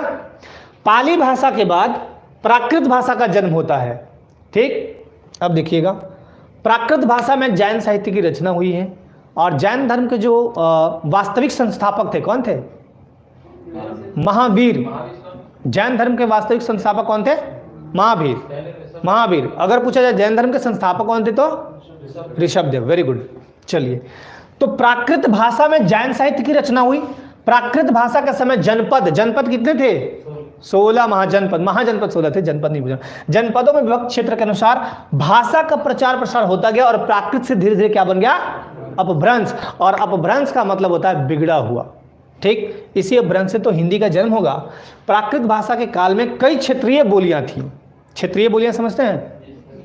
लोकल स्तर पर बोली जाती हैं, जिनमें मुख्यतः कौन थी? सौरसेनी, महाराष्ट्री, पैचासी, व्राचड़, मागधी, खस और अर्धमागधी, ये थी। यानी प्राकृत भाषा वाले काल में कुछ क्षेत्रीय बोलियां चल रही थी, जिनके नाम ये हैं: सौरसेनी, महाराष्ट्री, व्राचड़, पैचासी, मागधी, खस और अर्धमागधी। ये सब याद रखने हैं आपको, ठीक है। अब आते हैं अपभ्रंश का काल। अपभ्रंश 500 ईस्वी से लेके 1000 ईस्वी। अब देखिए, आधुनिक आर्य भाषा, हम लोग क्या हैं? अगर आपसे पूछे कोई कि आप आर्य हैं या अनार्य हैं? आर्य हैं। आर्य का मतलब क्या होता है बता दीजिए। श्रेष्ठ होता है। श्रेष्ठ हैं श्रेष्ठ। वाह, वेरी गुड। आर्य का मतलब होता है श्रेष्ठ। आप आर्य हैं, अनार्य नहीं हैं। किसी भी सार्थक शब्द में अगर आप अ पहले लगाते हैं तो वो नहीं का अर्थ देता है। मैं भी दिखाऊंगा बोर्ड पे। किसी भी सार्थक शब्द में अगर आप सार्थक शब्द के पहले, मैं क्या बोल रहा हूं? सार्थक। जैसे लोटा, वोटा। वोटा कौन सा शब्द है? कोई शब्द नहीं है, निरर्थक है। वोटा का क्या मतलब होता है? नहीं बोलते मम्मी खाना वाना दो, ये तो बोल देते हैं आप खाना वाना। वाना का मतलब कुछ नहीं होता है। पानी वानी दो, कपड़े वपड़े पहन लो। वपड़े कुछ नहीं होते, वानी कुछ नहीं होता है। वानी बोलने वाला वानी नहीं, खाना वाना वो वाला, ठीक है ना। तो किसी भी सार्थक शब्द के पहले अगर आप अ लगाते हैं तो क्या अर्थ देता है? नहीं का। जैसे मैं बोलूंगा सत्य, सत्य मतलब सच। असत्य मतलब अ मतलब नहीं, नहीं सच, यानी झूठा, ठीक है ना। तो अब चलिए आगे आते हैं। आधुनिक आर्य भाषाओं, तो आप लोग आर्य हैं, है ना, का जन्म अपभ्रंश के क्षेत्रीय रूपों से इस प्रकार हुआ। अब दिखा देता हूं मैं कैसे कैसे। अपभ्रंश से 5 उपभाषाएं और 18 बोलियों का जन्म हुआ है। अभी मैं सबके बारे में बताऊंगा, क्या होता है भाषा, क्या होता है मातृभाषा, क्या होता है मानक भाषा, सबके बारे में डिटेल कराऊंगा, थोड़ा धैर्य रखिए। अपभ्रंश, ध्यान दीजिएगा, अपभ्रंश से 5 उपभाषा और 18 बोलियों का जन्म हुआ है। 7 अपभ्रंश है। कौन कौन देखिए, सौरसेनी 1, मागधी 2, अर्धमागधी 3, पैचासी 4, महाराष्ट्र 5, वराचर 6 और ये खस है, ठीक है ना, रूस नहीं है, खस है। तो ये है आपके समक्ष अपभ्रंश और ये है आपके समक्ष आधुनिक भाषाएं और उपभाषाएं। ठीक, अब देखिए यहां पे सौरसेनी अपभ्रंश। अगर आपसे ये क्वेश्चन पूछे कि हिंदी की उत्पत्ति किस अपभ्रंश से हुई, अपभ्रंश के तो मैंने 7 रूप दिखा दिए, तो सौरसेनी अपभ्रंश बोलिएगा, ठीक है। इसमें क्या जन्म लिया, तो देखिए पश्चिमी हिंदी, सौरसेनी के अंतर्गत क्या आते हैं, पश्चिमी हिंदी, राजस्थानी, गुजराती, यानी गुजरात में बोले जाते हैं गुजराती, ठीक है ना। मागधी से क्या आया, तो 3, बिहारी, बांग्ला, उड़िया, ठीक है, 4 है, बिहारी, बांग्ला, उड़िया, उड़ीसा की और असमिया, ठीक है। चलिए आते हैं आगे, अर्धमागधी से क्या आया, पूर्वी हिंदी, अर्धमागधी से क्या आया, पूर्वी हिंदी। अभी डिटेलिंग समझा दूंगा, समझ जाइएगा आप। 85 से क्या आया, तो लहंदा, लहंदा कहाँ है, पंजाब की भाषा, ठीक है, पंजाबी, ये भी पंजाब की है। दोनों की स्थिति, मतलब दोनों का जो लिपि है, स्थिति नहीं लिपि, लिंडा या लंडा बोलते हैं उसको, ठीक है ना, लिंडा बोलिए उसको। महाराष्ट्री, यहाँ पे ध्यान दीजिएगा, महाराष्ट्री में यहाँ पे होगा मराठी, ठीक है। प्रसिद्ध कवि इसके संत तुकाराम और रामदास रहे। वराचर से आपका निकला सिंधी भाषा, सिंधु नदी के किनारे पर बोली जाती थी कौन सी भाषा, सिंधी, ठीक है। और खस, इससे पहाड़ी हिंदी निकला। अब देखिए ध्यान दीजिएगा यहाँ पे आधुनिक भाषाएं और उपभाषाएं, ठीक है ना, 5 यहाँ पे दिखा दिया मैंने। अब देखिए उपभाषा 5 है और बोलियां 18। उपभाषा 5 कौन कौन है, यहाँ पे देखिए, नंबर 1 में पश्चिमी हिंदी, दूसरा में है राजस्थानी, तीसरा में है बिहारी, चौथा में है पूर्वी हिंदी और 5वां में है पहाड़ी हिंदी। तो ये क्या है आपके, ये 5 क्या है, उपभाषा। अब मैं उपभाषा को भी डिटेलिंग करूंगा, अभी थोड़ी देर रुक जाइए। और बोलियां कितने हैं, 18। देखिए आपके UP PSC question, previous year question bank में पूछा गया था कि किस बोली का नाम कौरवी है। कहां से क्वेश्चन मिल गया, मिला ना यहाँ से, खड़ी बोली। अगर आप पढ़े हैं, आपको याद है तो बोल दीजिएगा कि खड़ी बोली कौरवी। ये क्वेश्चन पूछे गए हैं, आप ही के क्वेश्चन बैंक से देखा गया है मैंने। तो ये ध्यान दीजिएगा, उपभाषा 5 और 5 के समक्ष बोलियां। अब ध्यान दीजिए, पश्चिमी हिंदी, देखिए पश्चिमी हिंदी से 5 बोलियां जन्म लेती है। पहला कन्नौजी, पहला, दूसरा खड़ी बोली या इसी को बोलते हैं कौरवी, तीसरा ब्रज भाषा, बहुत ही इंपॉर्टेंट, ब्रज भाषा, बुंदेली और हरियाणवी, हरियाणवी को हम बोलते हैं बांगरू भी बोलते हैं, ठीक है। चलिए दूसरा आते हैं पूर्वी हिंदी। पूर्वी हिंदी से 3 आते हैं, अवधी, बघेली और छत्तीसगढ़ी, ठीक। राजस्थानी हिंदी में 4 आते हैं। अब राजस्थानी में 4 टाइप से आएंगे। पहला मारवाड़ी, ये पश्चिम राजस्थान में बोला जाता है, पश्चिमी राजस्थान में। उसके बाद कौन सा है, मेवाती, कहाँ चले गए, ऊपर है, चलिए मारवाड़ी। अब ध्यान दीजिएगा, राजस्थानी हिंदी में 4 बोली है। मारवाड़ी यानी पश्चिमी राजस्थान में बोले जाते हैं ये, मेवाती बोले जाते हैं उत्तरी राजस्थान में, जयपुरी या ढूंढानी, देखिए ये भी याद रखना है आपको, जयपुरी या ढूंढानी। पूछ देगा कि जयपुरी का नाम बताइए, तो आप तो सोचेंगे कि जयपुरी है, लेकिन जयपुरी का अन्य नाम क्या है, ढूंढानी। ये पूर्वी राजस्थान में बोला जाता है। मालवी बोला जाता है दक्षिणी राजस्थान में, ये बोलने का क्षेत्र रखा हुआ है। एक बार फिर से, मारवाड़ी बोला जाता है पश्चिमी राजस्थान में, मेवाती बोला जाता है उत्तरी राजस्थान में, जयपुरी या ढूंढानी बोला जाता है पूर्वी राजस्थान में और मालवी दक्षिणी राजस्थान में, ठीक है। पहाड़ी हिंदी के अंतर्गत 3 आते हैं, कुमाऊनी, गढ़वाली और नेपाली, ठीक। बिहार बॉर्डर सटा हुआ है ना नेपाल से, बिहार बॉर्डर सटा हुआ है ना नेपाल से, हाँ गुड। और उसके बाद बिहारी हिंदी 3 आते हैं इसमें, मगही, मैथिली, भोजपुरी। ये क्या है, भाषा नहीं है, ये बोली है। बोली हर 10 कदम पे चेंज हो सकता है, हर 10 पग पे बोला जाता है कि बोली में बदलाव हो सकता है, अंतर हो सकता है, ठीक है। लेकिन भाषा में चेंजिंग 10 कदम पे नहीं होगा। जैसे हिंदी 10 कदम पे चेंज नहीं होगा, लेकिन बोली हो सकता है। अब हिंदी की, अब इसका डिटेलिंग दिखा देता हूँ। हिंदी की 2 मुख्य उपभाषाएं, जिसको पूर्वी हिंदी और पश्चिमी हिंदी कहते हैं। मेन मैंने कितनी बताई आपको, 5 हिंदी की उपभाषाएं कितनी हैं, 5। बोली कितने हैं, 18। अपभ्रंश कितने हैं, 7 मुख्य रूप से अपभ्रंश। कौन, किस अपभ्रंश से हिंदी का विकास, मतलब हिंदी का विकास हुआ, सौरसेनी अपभ्रंश, बिल्कुल ठीक है। चलिए वेरी गुड। अब 2 उपभाषा बहुत ही इंपॉर्टेंट है, जिसके बारे में डिटेलिंग में कर दे रहा हूं। पहला पूर्वी हिंदी और दूसरा पश्चिमी हिंदी। अब आते हैं पहले पूर्वी हिंदी।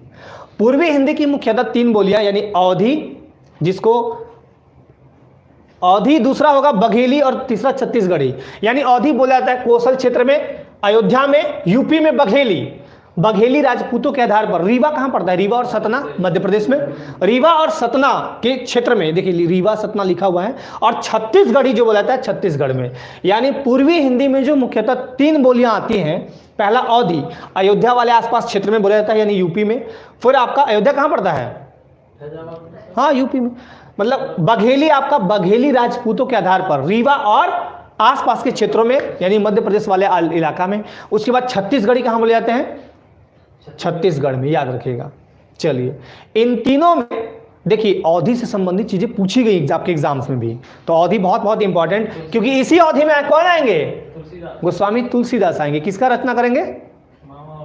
रामचरितमानस, चरित्र नहीं, रामचरितमानस। ठीक है, इन तीनों में अवधि साहित्य संपन्न भाषा है, क्योंकि गोस्वामी तुलसीदास ने रामचरितमानस की रचना अवधी भाषा में की है। अवध के मुसलमान सूफी कवियों, जिनमें जायसी हो गए, मंझन हो गए, कुतुबुन आदि ने अवधी भाषा को ही साहित्य रचना का माध्यम बनाया था। एक चीज आपको और बता देता हूं मैं, हिंदी में जो शब्द लिए गए हैं, जैसे आप हिंदी भाषा जब पढ़ते हैं या हिंदी व्याकरण जब पढ़ते हैं, तो उसमें जब आप तत्सम तद्भव पढ़ेंगे तो देशज विदेशज भी आते हैं। तत्सम तो हो गए संस्कृत के वर्ड, तद्भव तो हो गए संस्कृत से परिवर्तित रूप, थोड़े बहुत चेंज करके या उसी रूप में थोड़ा चेंज करके लेते हैं हम लोग, तद्भव। ठीक है, जिसे हम हिंदी में यूज करते हैं। देशज हो गए अपने यहाँ के जन्म लिए भाषा, मतलब ये शब्द, अपने यहाँ के जन्म लिए शब्द को क्या बोलेंगे? और एक और आता है विदेशज। विदेशज यानी विदेशों से आए शब्द। तो अरबी फारसी वाले शब्द बहुत आते हैं।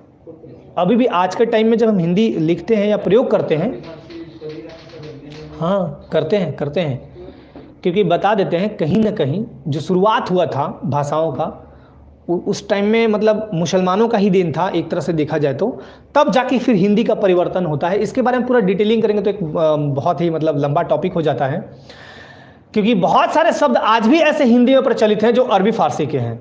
ठीक है, तो यहाँ ध्यान दीजिएगा, अवधी भाषा को साहित्य रचना का माध्यम बनाया था। पूर्वी हिंदी की उपभाषाएं देवनागरी लिपि में लिखी जाती हैं। ठीक है, देवनागरी लिपि है। भारत में 22 भाषाओं के लिए कितनी लिपियां हैं? भारत में जो संविधान द्वारा मान्यता प्राप्त 22 भाषाएं हैं, उनके लिए कितनी लिपियां हैं? लिपि है 22 ही लिपि है, याद रखिएगा। पश्चिमी हिंदी। अच्छा एक बात बताइए, अभी आप लोगों से एक क्वेश्चन मैं पूछ लेता हूं, एक बात बताइए, जैसे हिंदी हमारे देश की राजभाषा है, ठीक है, राजभाषा यानी ऑफिशियल लैंग्वेज, तो फिर जितने भी ऑफिस के कामकाज होते हैं वो इंग्लिश में क्यों होते हैं? इंग्लिश तो राजभाषा है कि नहीं है? वो है सर, लेकिन ये कुछ संवैधानिक सिस्टम ऐसा था कि उसमें लिखा गया है कहीं संविधान में 22 भाषा है, उसमें इंग्लिश का स्थान है कहीं, तो फिर कैसे बोल रहे हैं? लेकिन उसमें कुछ ऐसा था ना कि 10 साल के बाद हिंदी को कर दिया जाएगा, लेकिन हाँ कुछ था प्रोविजन, उसके बारे में बताएंगे। राजभाषा आयोग का गठन हुआ था, खैर उसके बारे में भी एक डिटेलिंग है। तो ये ध्यान रखिएगा कि हिंदी को लेके मतलब बहुत टाइम से ही मतलब चला आ रहा है कि हिंदी हमारे देश में मतलब काफ़ी प्रचार प्रसार हो, काफ़ी फैले। आज भी हिंदी को लेके जो आपका लास्ट वाला आर्टिकल है ना 350-51 वाला, 350-51 वाला, 350-51 वो आर्टिकल 22वां भाग ही सर हिंदी भाषा के प्राधिकृत कुछ मामला है। हाँ है। चलिए अब देखते हैं आगे हम। पश्चिमी हिंदी में ध्यान दीजिएगा, मेरठ और बिजनौर की भाषा है। मेरठ और बिजनौर मतलब मेरठ कहाँ? उत्तर प्रदेश के बगल। यह मध्य देश की भाषा है। पश्चिमी हिंदी को खड़ी या कौरवी बोली से ही वर्तमान साहित्यिक हिंदी तथा उर्दू की उत्पत्ति मानी जाती है। खड़ी बोली को हम क्या बोलते हैं? कौरवी बोली। इसका उपयुक्त नाम नागरी हिंदी है, यह हमारे देश की राष्ट्रभाषा है। देखिए नागरी हिंदी नागर के ब्राह्मणों ने सबसे पहले समझिए कि ब्राह्मी लिपि हुआ करती थी। ब्राह्मी लिपि से आई कुटिल, कुटिल के बाद नागर, उसके बाद फिर आया आपका देवनागरी। वही आज हमारे देश की लिपि है, देवनागरी। ठीक है, तो यही लिखा हुआ है कि यह हमारा देश की राष्ट्रभाषा भी है। कौन सी? हिंदी। ठीक है, पश्चिमी हिंदी में आते हैं कन्नौजी। हाँ ये बहुत इंपॉर्टेंट है आपके लिए खासकर। ठीक, कन्नौजी, कन्नौज कहाँ है?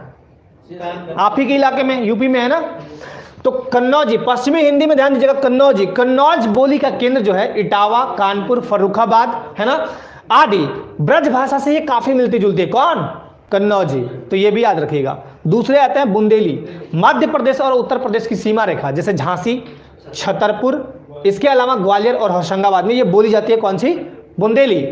उसके बाद आता है खड़ी बोली। खड़ी बोली को देखिए एक और नाम से जानते हैं, कौरवी या देहलवी। क्या बोलते हैं? देहलवी। ये भी याद रखिएगा। दिल्ली, मेरठ, सहारनपुर, मुजफ्फरपुर आदि जगहों पे ये बोली जाती है। कौन सी? खड़ी बोली। और खड़ी बोली के दो अर्थ आते हैं। खड़ी बोली, एक तो आता है खरी यानी प्योर, नहीं बोलते एकदम खरा सोना है, खरा सोना। और दूसरा आता है खड़ी यानी स्टैंडिंग, यानी ये आज खड़ी है। खड़ी बोली का बहुत महत्व है। खड़ी बोली शब्द का प्रयोग दो अर्थों में देखने को मिलता है। पहला, साहित्यिक हिंदी खड़ी बोली के अर्थ में, ठीक है, साहित्य की भी रचना इसमें हुई। लोक बोली यानी दिल्ली मेरठ के आसपास वाली बोली को हम क्या बोलते हैं? खड़ी बोली। चलिए, चौथा आता है ब्रज भाषा। इसका अर्थ होता है पशुओं या गांव का एक समूह। आगरा, मथुरा, बरेली, अलीगढ़, है ना। साहित्य और लोक साहित्य दोनों दृष्टि से ब्रज भाषा संपन्न है। ये वाला जगह आगरा हो गया, मथुरा हो गया, बरेली हो गया, है ना, अलीगढ़ हो गया। और भी है सर इसमें। हाँ, और तो बहुत सारे होंगे। कौन कौन है? हाथरस है, हाथरस है, हाँ। कासगंज भी आ जाता है लोगों में सर, लेकिन अच्छा ठीक है। इसके प्रमुख कवि कौन है? सूरदास। ये भी याद रखिएगा, सूरदास बहुत बहुत इंपॉर्टेंट, ठीक है। किसके? ब्रज भाषा के कवि कौन है? सूरदास। सूरदास हो गए, तुलसीदास हो गए, रहीम हो गए, रसखान हो गए। तुलसीदास ने तो सर अवधि और ब्रज, हाँ हाँ, अवधि में लिखी थी ना, अवधि में रामचरितमानस की रचना की। तो क्या ब्रज भाषा को नहीं जानते थे क्या? वो बिल्कुल जानते थे। तो ये, और पहले के लोग बहुत टैलेंटेड होते थे, एक भाषा से दूसरी भाषा में ट्रांसफर करते थे। आज भी देखिएगा कई लोगों को नेपाली आ रहा है, उनको मराठी आ रहा है, हिंदी आ रहा है, तेलुगु आ रहा है, बहुत सारी भाषाएं सीख लेते हैं। हरियाणवी कहाँ की है? तो हरियाणा और दिल्ली की भाषा। राजस्थानी हिंदी में आते हैं। मध्य प्रदेश की प्राचीन भाषा का ही पश्चिमी विकसित रूप राजस्थानी है। देखिए, मध्य प्रदेश की प्राचीन भाषा का ही पश्चिमी विकसित रूप कौन सा है? तो ये है राजस्थानी। राजस्थानी हिंदी भाषा पर मध्य प्रदेश की सौर सेनी की पूरी छाप है। यानी राजस्थानी हिंदी जो है उस पर किसकी छाप है? सौर सेनी की, अपभ्रंश की। राजस्थानी भाषा की 4 उपभाषाएं हैं। कौन कौन?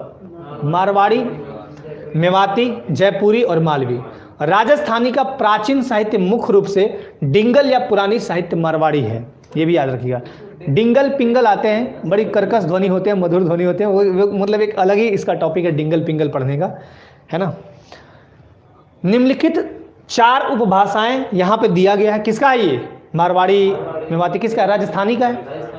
तो मारवाड़ी कहाँ बोला जाता है? पश्चिमी राजस्थान वाले इलाका में, जैसे जोधपुर हो गया, बीकानेर हो गया, जैसलमेर हो गया, अजमेर हो गया। मीरा के पद इसी भाषा में, ये इंपॉर्टेंट है। मारवाड़ी भाषा में किसके पद हैं? तो मीरा के पद। अवधी भाषा में किसने रचना की थी रामचरितमानस की? तुलसीदास ने। ये सब इंपॉर्टेंट जो पॉइंट है वो लिखते रहिएगा, समझते रहिएगा। मेवाती यानी उत्तरी राजस्थान में बोला जाता है। अलवर, गुड़गांव, भरतपुर, इसकी एक मिश्रित बोली अहिरवटी, वही नहीं हुआ, अहिरवटी, अहिरवटी कहलाती है, जो दिल्ली और गुड़गांव में बोली जाती है। मिश्रित यानी मिक्स भाषा को क्या बोलते हैं? अहिरवटी, ठीक है। जयपुरी या ढूंढानी, जयपुर या ढूंढानी ये पूर्वी राजस्थान में बोला जाता है। इसका केंद्र है जयपुर, अजमेर, किशनगढ़। इतना आपको नहीं याद रखना है, जयपुर वाले मतलब राजस्थान वाले याद नहीं रख करने हैं, मेनली यूपी वाले जरूर आपको याद कर लेने हैं, क्योंकि यूपी वाले जितने भी हैं वो पूछे जा सकते हैं एग्जाम्स में। मालवी दक्षिणी राजस्थान यानी इंदौर, उज्जैन, रतलाम, भोपाल, इन सब जगहों पर ये बोली जाती है। अब आते हैं पहाड़ी हिंदी। अब देखिए, पहाड़ी भाग भारत में कहाँ है? तो ऊपर चले ये जम्मू कश्मीर। अगर मैं ये भारत का मैप मान लूँ तो ये जम्मू कश्मीर हो गया। यहाँ से लेके इस टाइप से कुछ यहाँ पे हम चले गए कहाँ? उत्तर, ये किबिथु वाले पॉइंट, अरुणाचल प्रदेश। जस्ट इसके ऊपर क्या है? नेपाल है। इधर नेपाल है, यहाँ पे क्या है? भूटान है। तो वो सब इलाका क्या है? पहाड़ी इलाका है ना। तो नेपाल से शिमला यानी हिमाचल, हिमाचल आपको बीच में ही मिलता है ना, ऊपर ही, जम्मू कश्मीर के नीचे आपका मिलता है ना, उत्तराखंड, हिमाचल मिलता है, तक पहाड़ी भाषा बोली जाती है। पहाड़ी भाषाएं राजस्थानी से काफ़ी मिलती जुलती हैं। पहाड़ी भाषा के 3 रूप हैं, कुमाऊनी, गढ़वानी और नेपाली। चलिए अब आते हैं बिहारी हिंदी पर। देखिए, बिहारी भाषा जो नाम दिया वो जॉर्ज ग्रियर्सन ने दिया था, और जॉर्ज ग्रियर्सन हिंदी के बहुत ही मतलब एक तरह से देखा जाए हिंदी में इनका एक अलग ही नाम है, बहुत ही इंपॉर्टेंट नाम है ये जॉर्ज ग्रियर्सन। देखिए, हिंदी जो भाषा है उसका एक अलग साहित्य है। हिंदी भाषा का साहित्यिक इतिहास बिल्कुल अलग है। अगर उसको पढ़िएगा तो उसमें इनका नाम बहुत लिया जाता है, ठीक है। वो गारसा तासी वो तो पहले की बात है, हाँ, हिंदी के इतिहास के लेखक, हाँ, मानते हैं। बिहारी हिंदी की कितनी बोलियां हैं? 3। कौन कौन है? मगही, मैथिली और भोजपुरी। मगही के क्षेत्र कौन से हैं? पटना, पलामू, ये पलामू तो झारखंड में है, गया, मुंगेर, भागलपुर और हजारीबाग। हजारीबाग भी झारखंड में है, बाकी तो बिहार में होगा। झारखंड है, ये बिहार का हिस्सा था तो फिर होगा। हाँ, वो पहले का था तो होगा ही। अब आइए मैथिली में। मैथिली में हिंदी और बांग्ला को मिला दीजिए तो मैथिली बन जाएगा। यानी हिंदी और बांग्ला का सम्मिलित रूप क्या कहलाता है? मैथिली। मिथिला में बोली जाती है ना। दरभंगा, पूर्णिया, मुंगेर, मुजफ्फरपुर में भी ये बोली जाती है। विद्यापति प्रमुख मैथिली कवि हैं, ये याद रखिएगा। विद्यापति, सॉरी। अब भोजपुरी में आते हैं। बिहार के शाहाबाद जिले के भोजपुर गांव के नाम पर, ये इंपॉर्टेंट है क्योंकि ये नाम पे रखा गया था। बिहार के शाहाबाद जिले के भोजपुर गांव के नाम पर भोजपुरी नाम पड़ा था इसका, इस बोली का। बनारस, बलिया, मिर्जापुर, गोरखपुर, चंपारण, सारण आदि ये भोजपुर में, मतलब वहाँ पे भोजपुरी बोली जाती है। भारतेंदु हरिश्चंद्र और प्रेमचंद जो गोदान के लेखक है, बहुत ही इंपॉर्टेंट लेखक, ये कहाँ? भोजपुर से, मतलब भोजपुरी भाषा ये जानते हैं, बोलते हैं। इनके प्रमुख जो कवि हैं कौन से हैं? लेखक या कवि बोलिए, भारतेंदु हरिश्चंद्र और प्रेमचंद। किसके लेखक हैं? भोजपुरी के, बहुत ही इंपॉर्टेंट। अब आते हैं हम सबसे इंपॉर्टेंट टॉपिक, भाषा। ये आपको बहुत अच्छे से जानना चाहिए और इससे रिलेटेड क्वेश्चन भी आपके एग्जाम्स में पूछे जाते हैं। भाषा किसे कहते हैं? अभी आपको मैंने एक बताया कि भाषा हमारे विचारों को आदान प्रदान करने का एक सशक्त माध्यम है ना। भाषा से क्या समझते हैं? एक दूसरे की बात को समझते हैं और उसको अपने मन में उतारते हैं। खैर, भाषा हमारे विचारों के आदान प्रदान या फिर एक दूसरे को समझने समझाने का सशक्त माध्यम है। वक्ता और श्रोता के बीच, अभी हम क्या हैं? वक्ता, आप सभी क्या हैं? श्रोता। वक्ता और श्रोता के बीच विचार विनिमय, अभी मैं क्या कर रहा हूं? अपना विचार दे रहा हूं, ठीक है, का एक साधन है भाषा। अभी मैं किस भाषा का यूज कर रहा हूं? तेलुगु का तो नहीं कर रहा हूं ना। चलिए, हाँ, तो खोरठा बोला जाता है। वो तो क्षेत्रीय लैंग्वेज हुआ ना। आप क्षेत्रीय लैंग्वेज की अगर बात करें तो वो खोरठा हो गया। बहुत सारी भाषा बोली जाती है हजारीबाग में। हजारीबाग से हैं क्या आप? वहीं से हैं? अच्छा, जमशेदपुर से। तो वो तो उनका आदिवासियों का जो बोली है वो बहुत तरह का है ना, वहाँ अलग बात है उनकी। भाषा की महत्वपूर्ण विशेषताएं क्या क्या हो सकती हैं? देखिए, एक एक पॉइंट याद रखिएगा। पहला, भाषा का विचार और भाव के संप्रेषण का एक सशक्त माध्यम है। मतलब भाषा जो है विचार और भाव के संप्रेषण का एक सशक्त माध्यम है। हम अपने विचार और अपने मन के भाव का संप्रेषण कैसे करते हैं? भाषा के माध्यम से करते हैं। ठीक, पहला। भाषा से किसी भी देश के जनजीवन तथा उसकी संस्कृति की पहचान मिलती है। अब आपके संस्कृति की विरासत की पहचान कैसे मिलेगी? भाषा के आधार पर, है ना। चलिए, अब अगर कोई बाहर का आदमी है, जैसे अमेरिका का प्रेसिडेंट है, तो क्या बोलेगा? हिंदी, मतलब भारत को क्या बोलेगा? हिंदी भाषी देश, इससे डिनोट करेगा वो, हिंदी भाषी देश। चलिए, भाषा एक अर्जित संपत्ति के समान है। के समान होगा? अब भाषा एक अर्जित संपत्ति के समान है। यदि आपके पास एक भाषा है, भाषा का ज्ञान है, तो आपके पास एक प्रकार की संपत्ति है। भाषा का रूप परिवर्तनशील होता है तथा इसका क्षेत्र काफी विस्तृत होते जाता है। अब भाषा के प्रचलित रूप यहाँ पे लिखे हुए हैं। भाषा को समझने के लिए कई तरीके अपनाए जाते हैं। भाषा के जो कि निम्नलिखित रूप इस तरह से हैं। पहला, मूल भाषा। अब इसी में आएगा उपभाषा किसे कहते हैं, है ना। अभी तक आपके मन में था कि उपभाषा क्या है। पहला है मूल भाषा, यानी ओरिजिनल लैंग्वेज किसको बोलते हैं? एक साथ बहुसंख्यक लोगों के समूह के द्वारा जो भाषा उत्पन्न हुई वही मूल भाषा कहलाई। जैसे मैं अगर बात करूं संस्कृत की, एक साथ कई लोगों ने बोला होगा। अगर देवताओं की बात करें, देवताओं की भाषा संस्कृत थी या आर्यों की भाषा संस्कृत थी, एक साथ कई लोगों ने बोला होगा वो भाषा, तभी तो वो भाषा बनी। तो एक साथ बहुसंख्यक लोगों के समूह के द्वारा जो भाषा उत्पन्न हुई उसी को ओरिजिनल लैंग्वेज यानी मूल भाषा कहते हैं। बाद में यही कई भाषाओं, बोलियों और उपबोलियों में बदलती चली गई। हमारी मूल भाषा हिंदी थी, जो बाद में भारतीय हिंदी परिवार की भाषा बनी, जिसको हम बोलते हैं भारोपीय परिवार। ठीक है, चलिए आगे बढ़ते हैं। उपभाषा समझिए, या प्रांतीय भाषा किसे कहते हैं? भौगोलिक विस्तार, है ना। भौगोलिक विस्तार के साथ मानव के आस्था और विश्वास बदलते रहते हैं। भौगोलिक विस्तार के साथ, जैसे आपने अपने क्षेत्र का विस्तार किया, अभी आप यूपी में हैं, मान लीजिए आप अपना घर बना लिए एमपी में, तो आपका क्या बनेगा? आस्था और विश्वास बदलेगा, बिल्कुल बदलेगा। धार्मिक भावना का मानव के रहन सहन पर पर्याप्त असर पड़ता है, धार्मिक भावना का। ठीक, इन सब का असर जब प्रांत में पड़ता है, प्रांत मतलब एक विशेष एरिया, उसको हम क्या बोलते हैं? प्रांत। तो एक भाषा का जन्म होता है, इसे ही उपभाषा या प्रांतीय भाषा या विभाषा कहते हैं।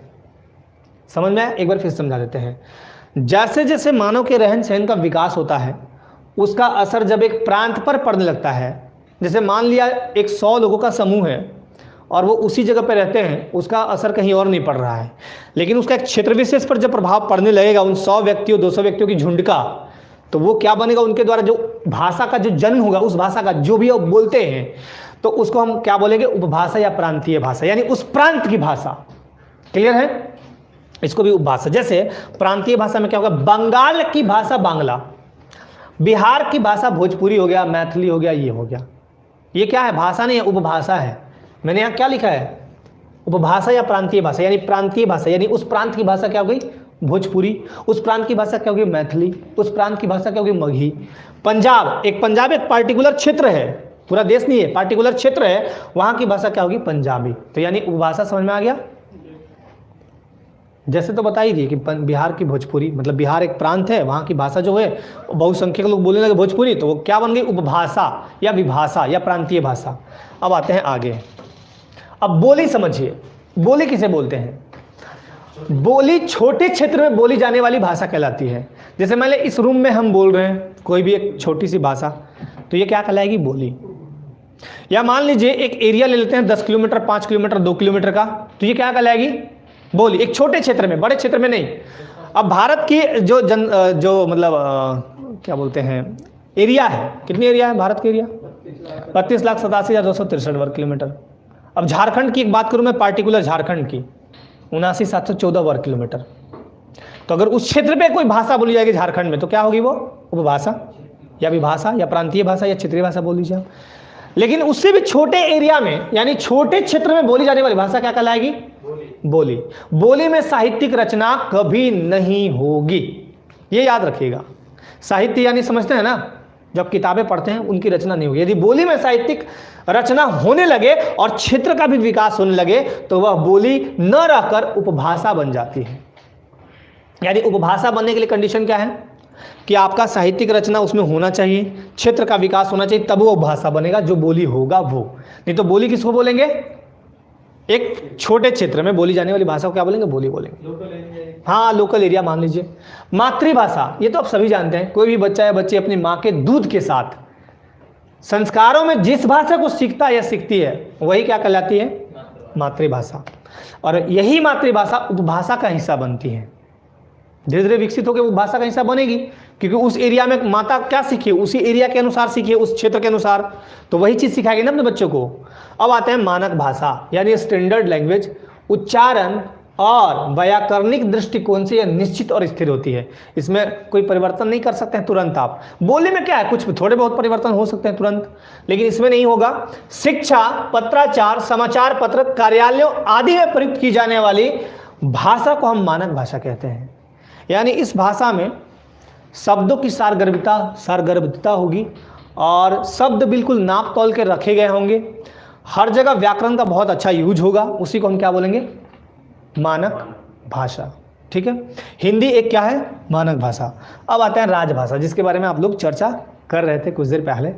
राजभाषा यानी ऑफिशियल लैंग्वेज। संविधान द्वारा सरकारी कामकाज, प्रशासन, संसद, विधान मंडलों तथा न्यायिक क्रियाकलापों के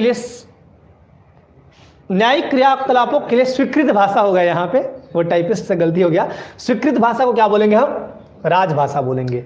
ठीक है, न्यायालय में तो यूज होती है, हम बता देते हैं न्यायालय में क्यों नहीं होती है।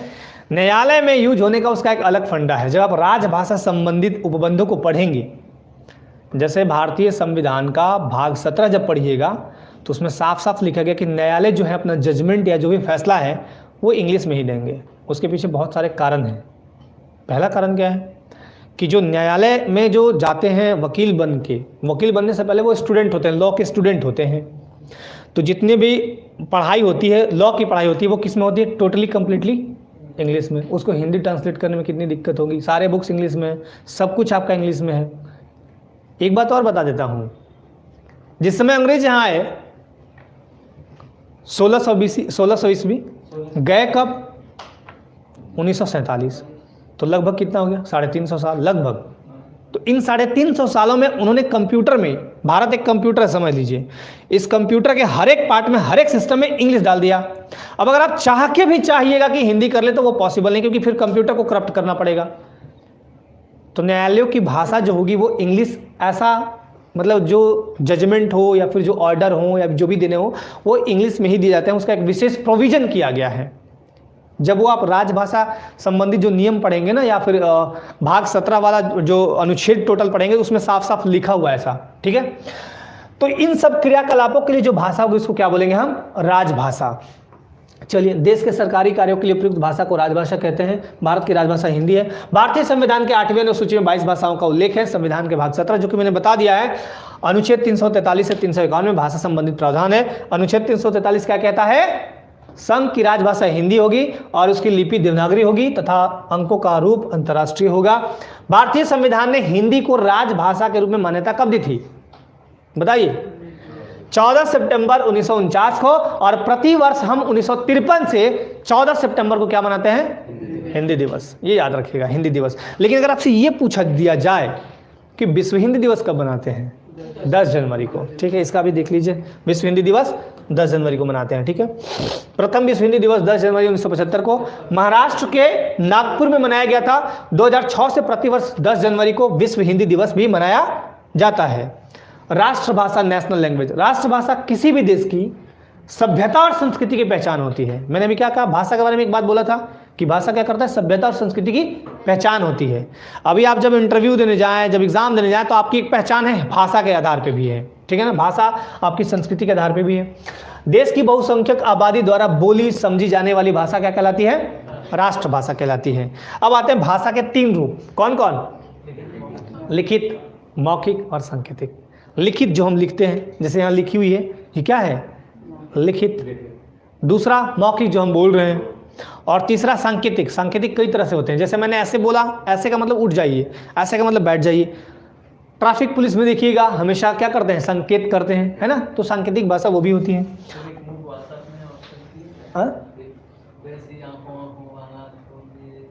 आंखों आंखों में बातें आ गई क्या? ये सांकेतिक भाषा। हाँ, सांकेतिक भाषा में इशारे कर दीजिए। आप किसी को होते हैं ना, इशारे कर दीजिए, आंखों से कर दीजिए, नाक से कर दीजिए, मुंह से कर दीजिए, जैसे मर्जी वैसे कर दीजिए। आपको जैसे सूटेबल लगता है वैसे कर दीजिए, है ना। देखिए, अंतर्राष्ट्रीय भाषा यानी इंटरनेशनल लैंग्वेज, वैश्विक स्तर पर प्रयोग की जाने वाली भाषा। जैसे अंग्रेजी। अंग्रेजी क्या है? इंटरनेशनल स्तर पर, मतलब पूरे वर्ल्ड में छाई हुई है अंग्रेजी। आप देख लीजिए, तो इंटरनेशनल स्तर पर जो भी भाषा है उनको क्या बोलेंगे? ये तो आपको पढ़ने नहीं थे, अंतर्राष्ट्रीय भाषा। चलिए अब आते हैं, हाँ, हिंदी को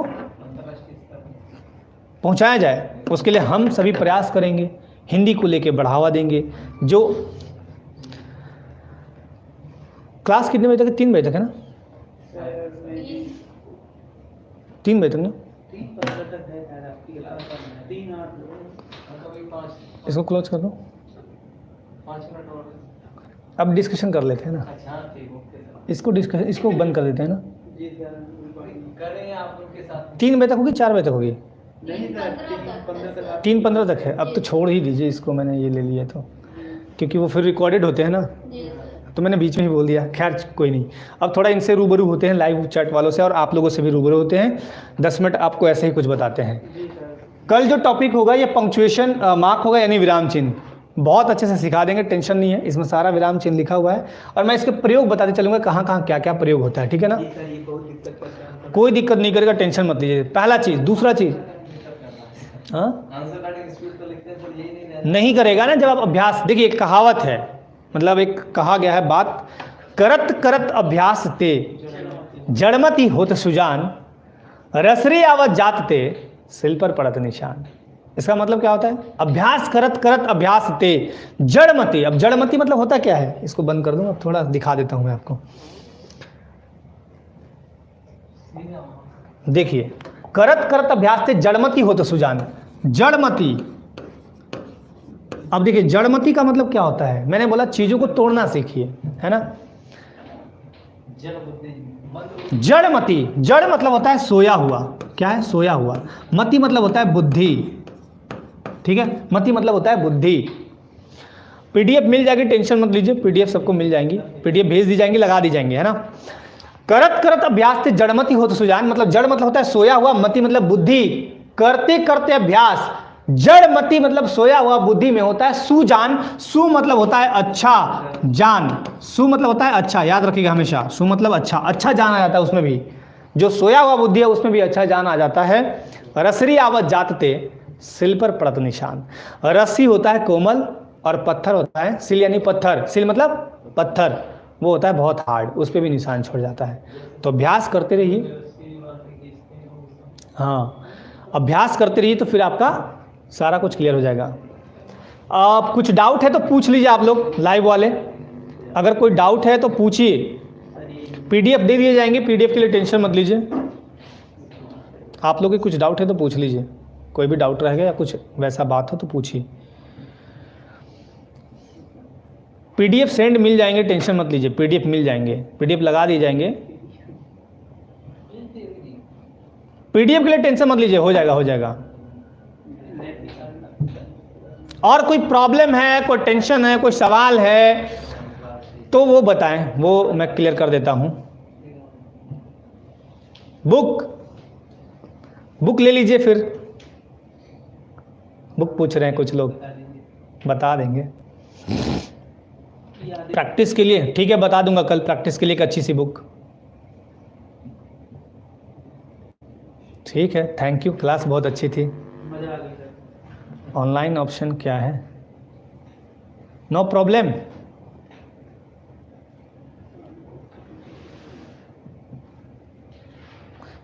क्या लिखा है? संपर्स में बहुत दिक्कत है, संप्रास क्या लिखा है इन्होंने? निशा राय, संप्रास, एक बार फिर से लिख दीजिए निशा राय जी, क्या लिखा है आपने? प्रास में बहुत दिक्कत आता है,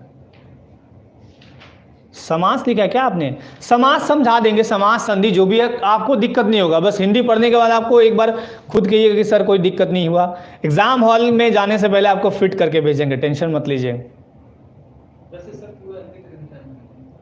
एक सप्ताह में ख़त्म कर देंगे, टेंशन मत लीजिए, हमको करना है कर देंगे, नो डाउट।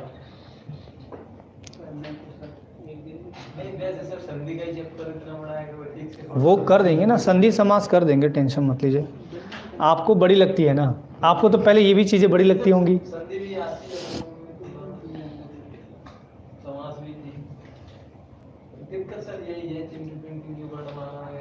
हिंदी बोलने को कैसे आकर्षित बना सकते हैं? व्याकरण संबंधी नियमों को आप पहले सीखिए, उसके बाद कुछ वर्ड्स ऐसे हैं जिनको आपको समझना पड़ेगा, उसके बाद आप हिंदी बोल सकते हैं अच्छे से, कुछ प्रैक्टिस करने होंगे आपको। हाँ बिल्कुल, क्लास लेते हैं,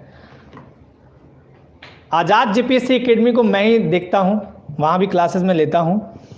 सर आप हिंदी लेक्चर की ऑप्शन क्लास लेते हैं क्या? बिल्कुल, इनको फिर बंद कर देने होते हैं ना? नहीं सर, जाने लगेंगे तब। अच्छा जाने लगेंगे तब। नहीं सर, फिलहाल रिकॉर्डिंग होता है। चलिए कुछ और डाउट है आप लोगों के तो पूछ लीजिए। मैं कुछ बता रहा था क्या? हाँ ये तो बता दिया, बाकी कल डिस्कस करेंगे हम लोग आगे। आगे क्या पढ़ेंगे कल? विराम चिन्ह पढ़ लेंगे कल, और पढ़ेंगे फिर और कुछ पढ़ लेंगे। चलिए आप सभी को बहुत बहुत धन्यवाद। बंद कर दूं इसको? कहाँ से बंद हो जाता है?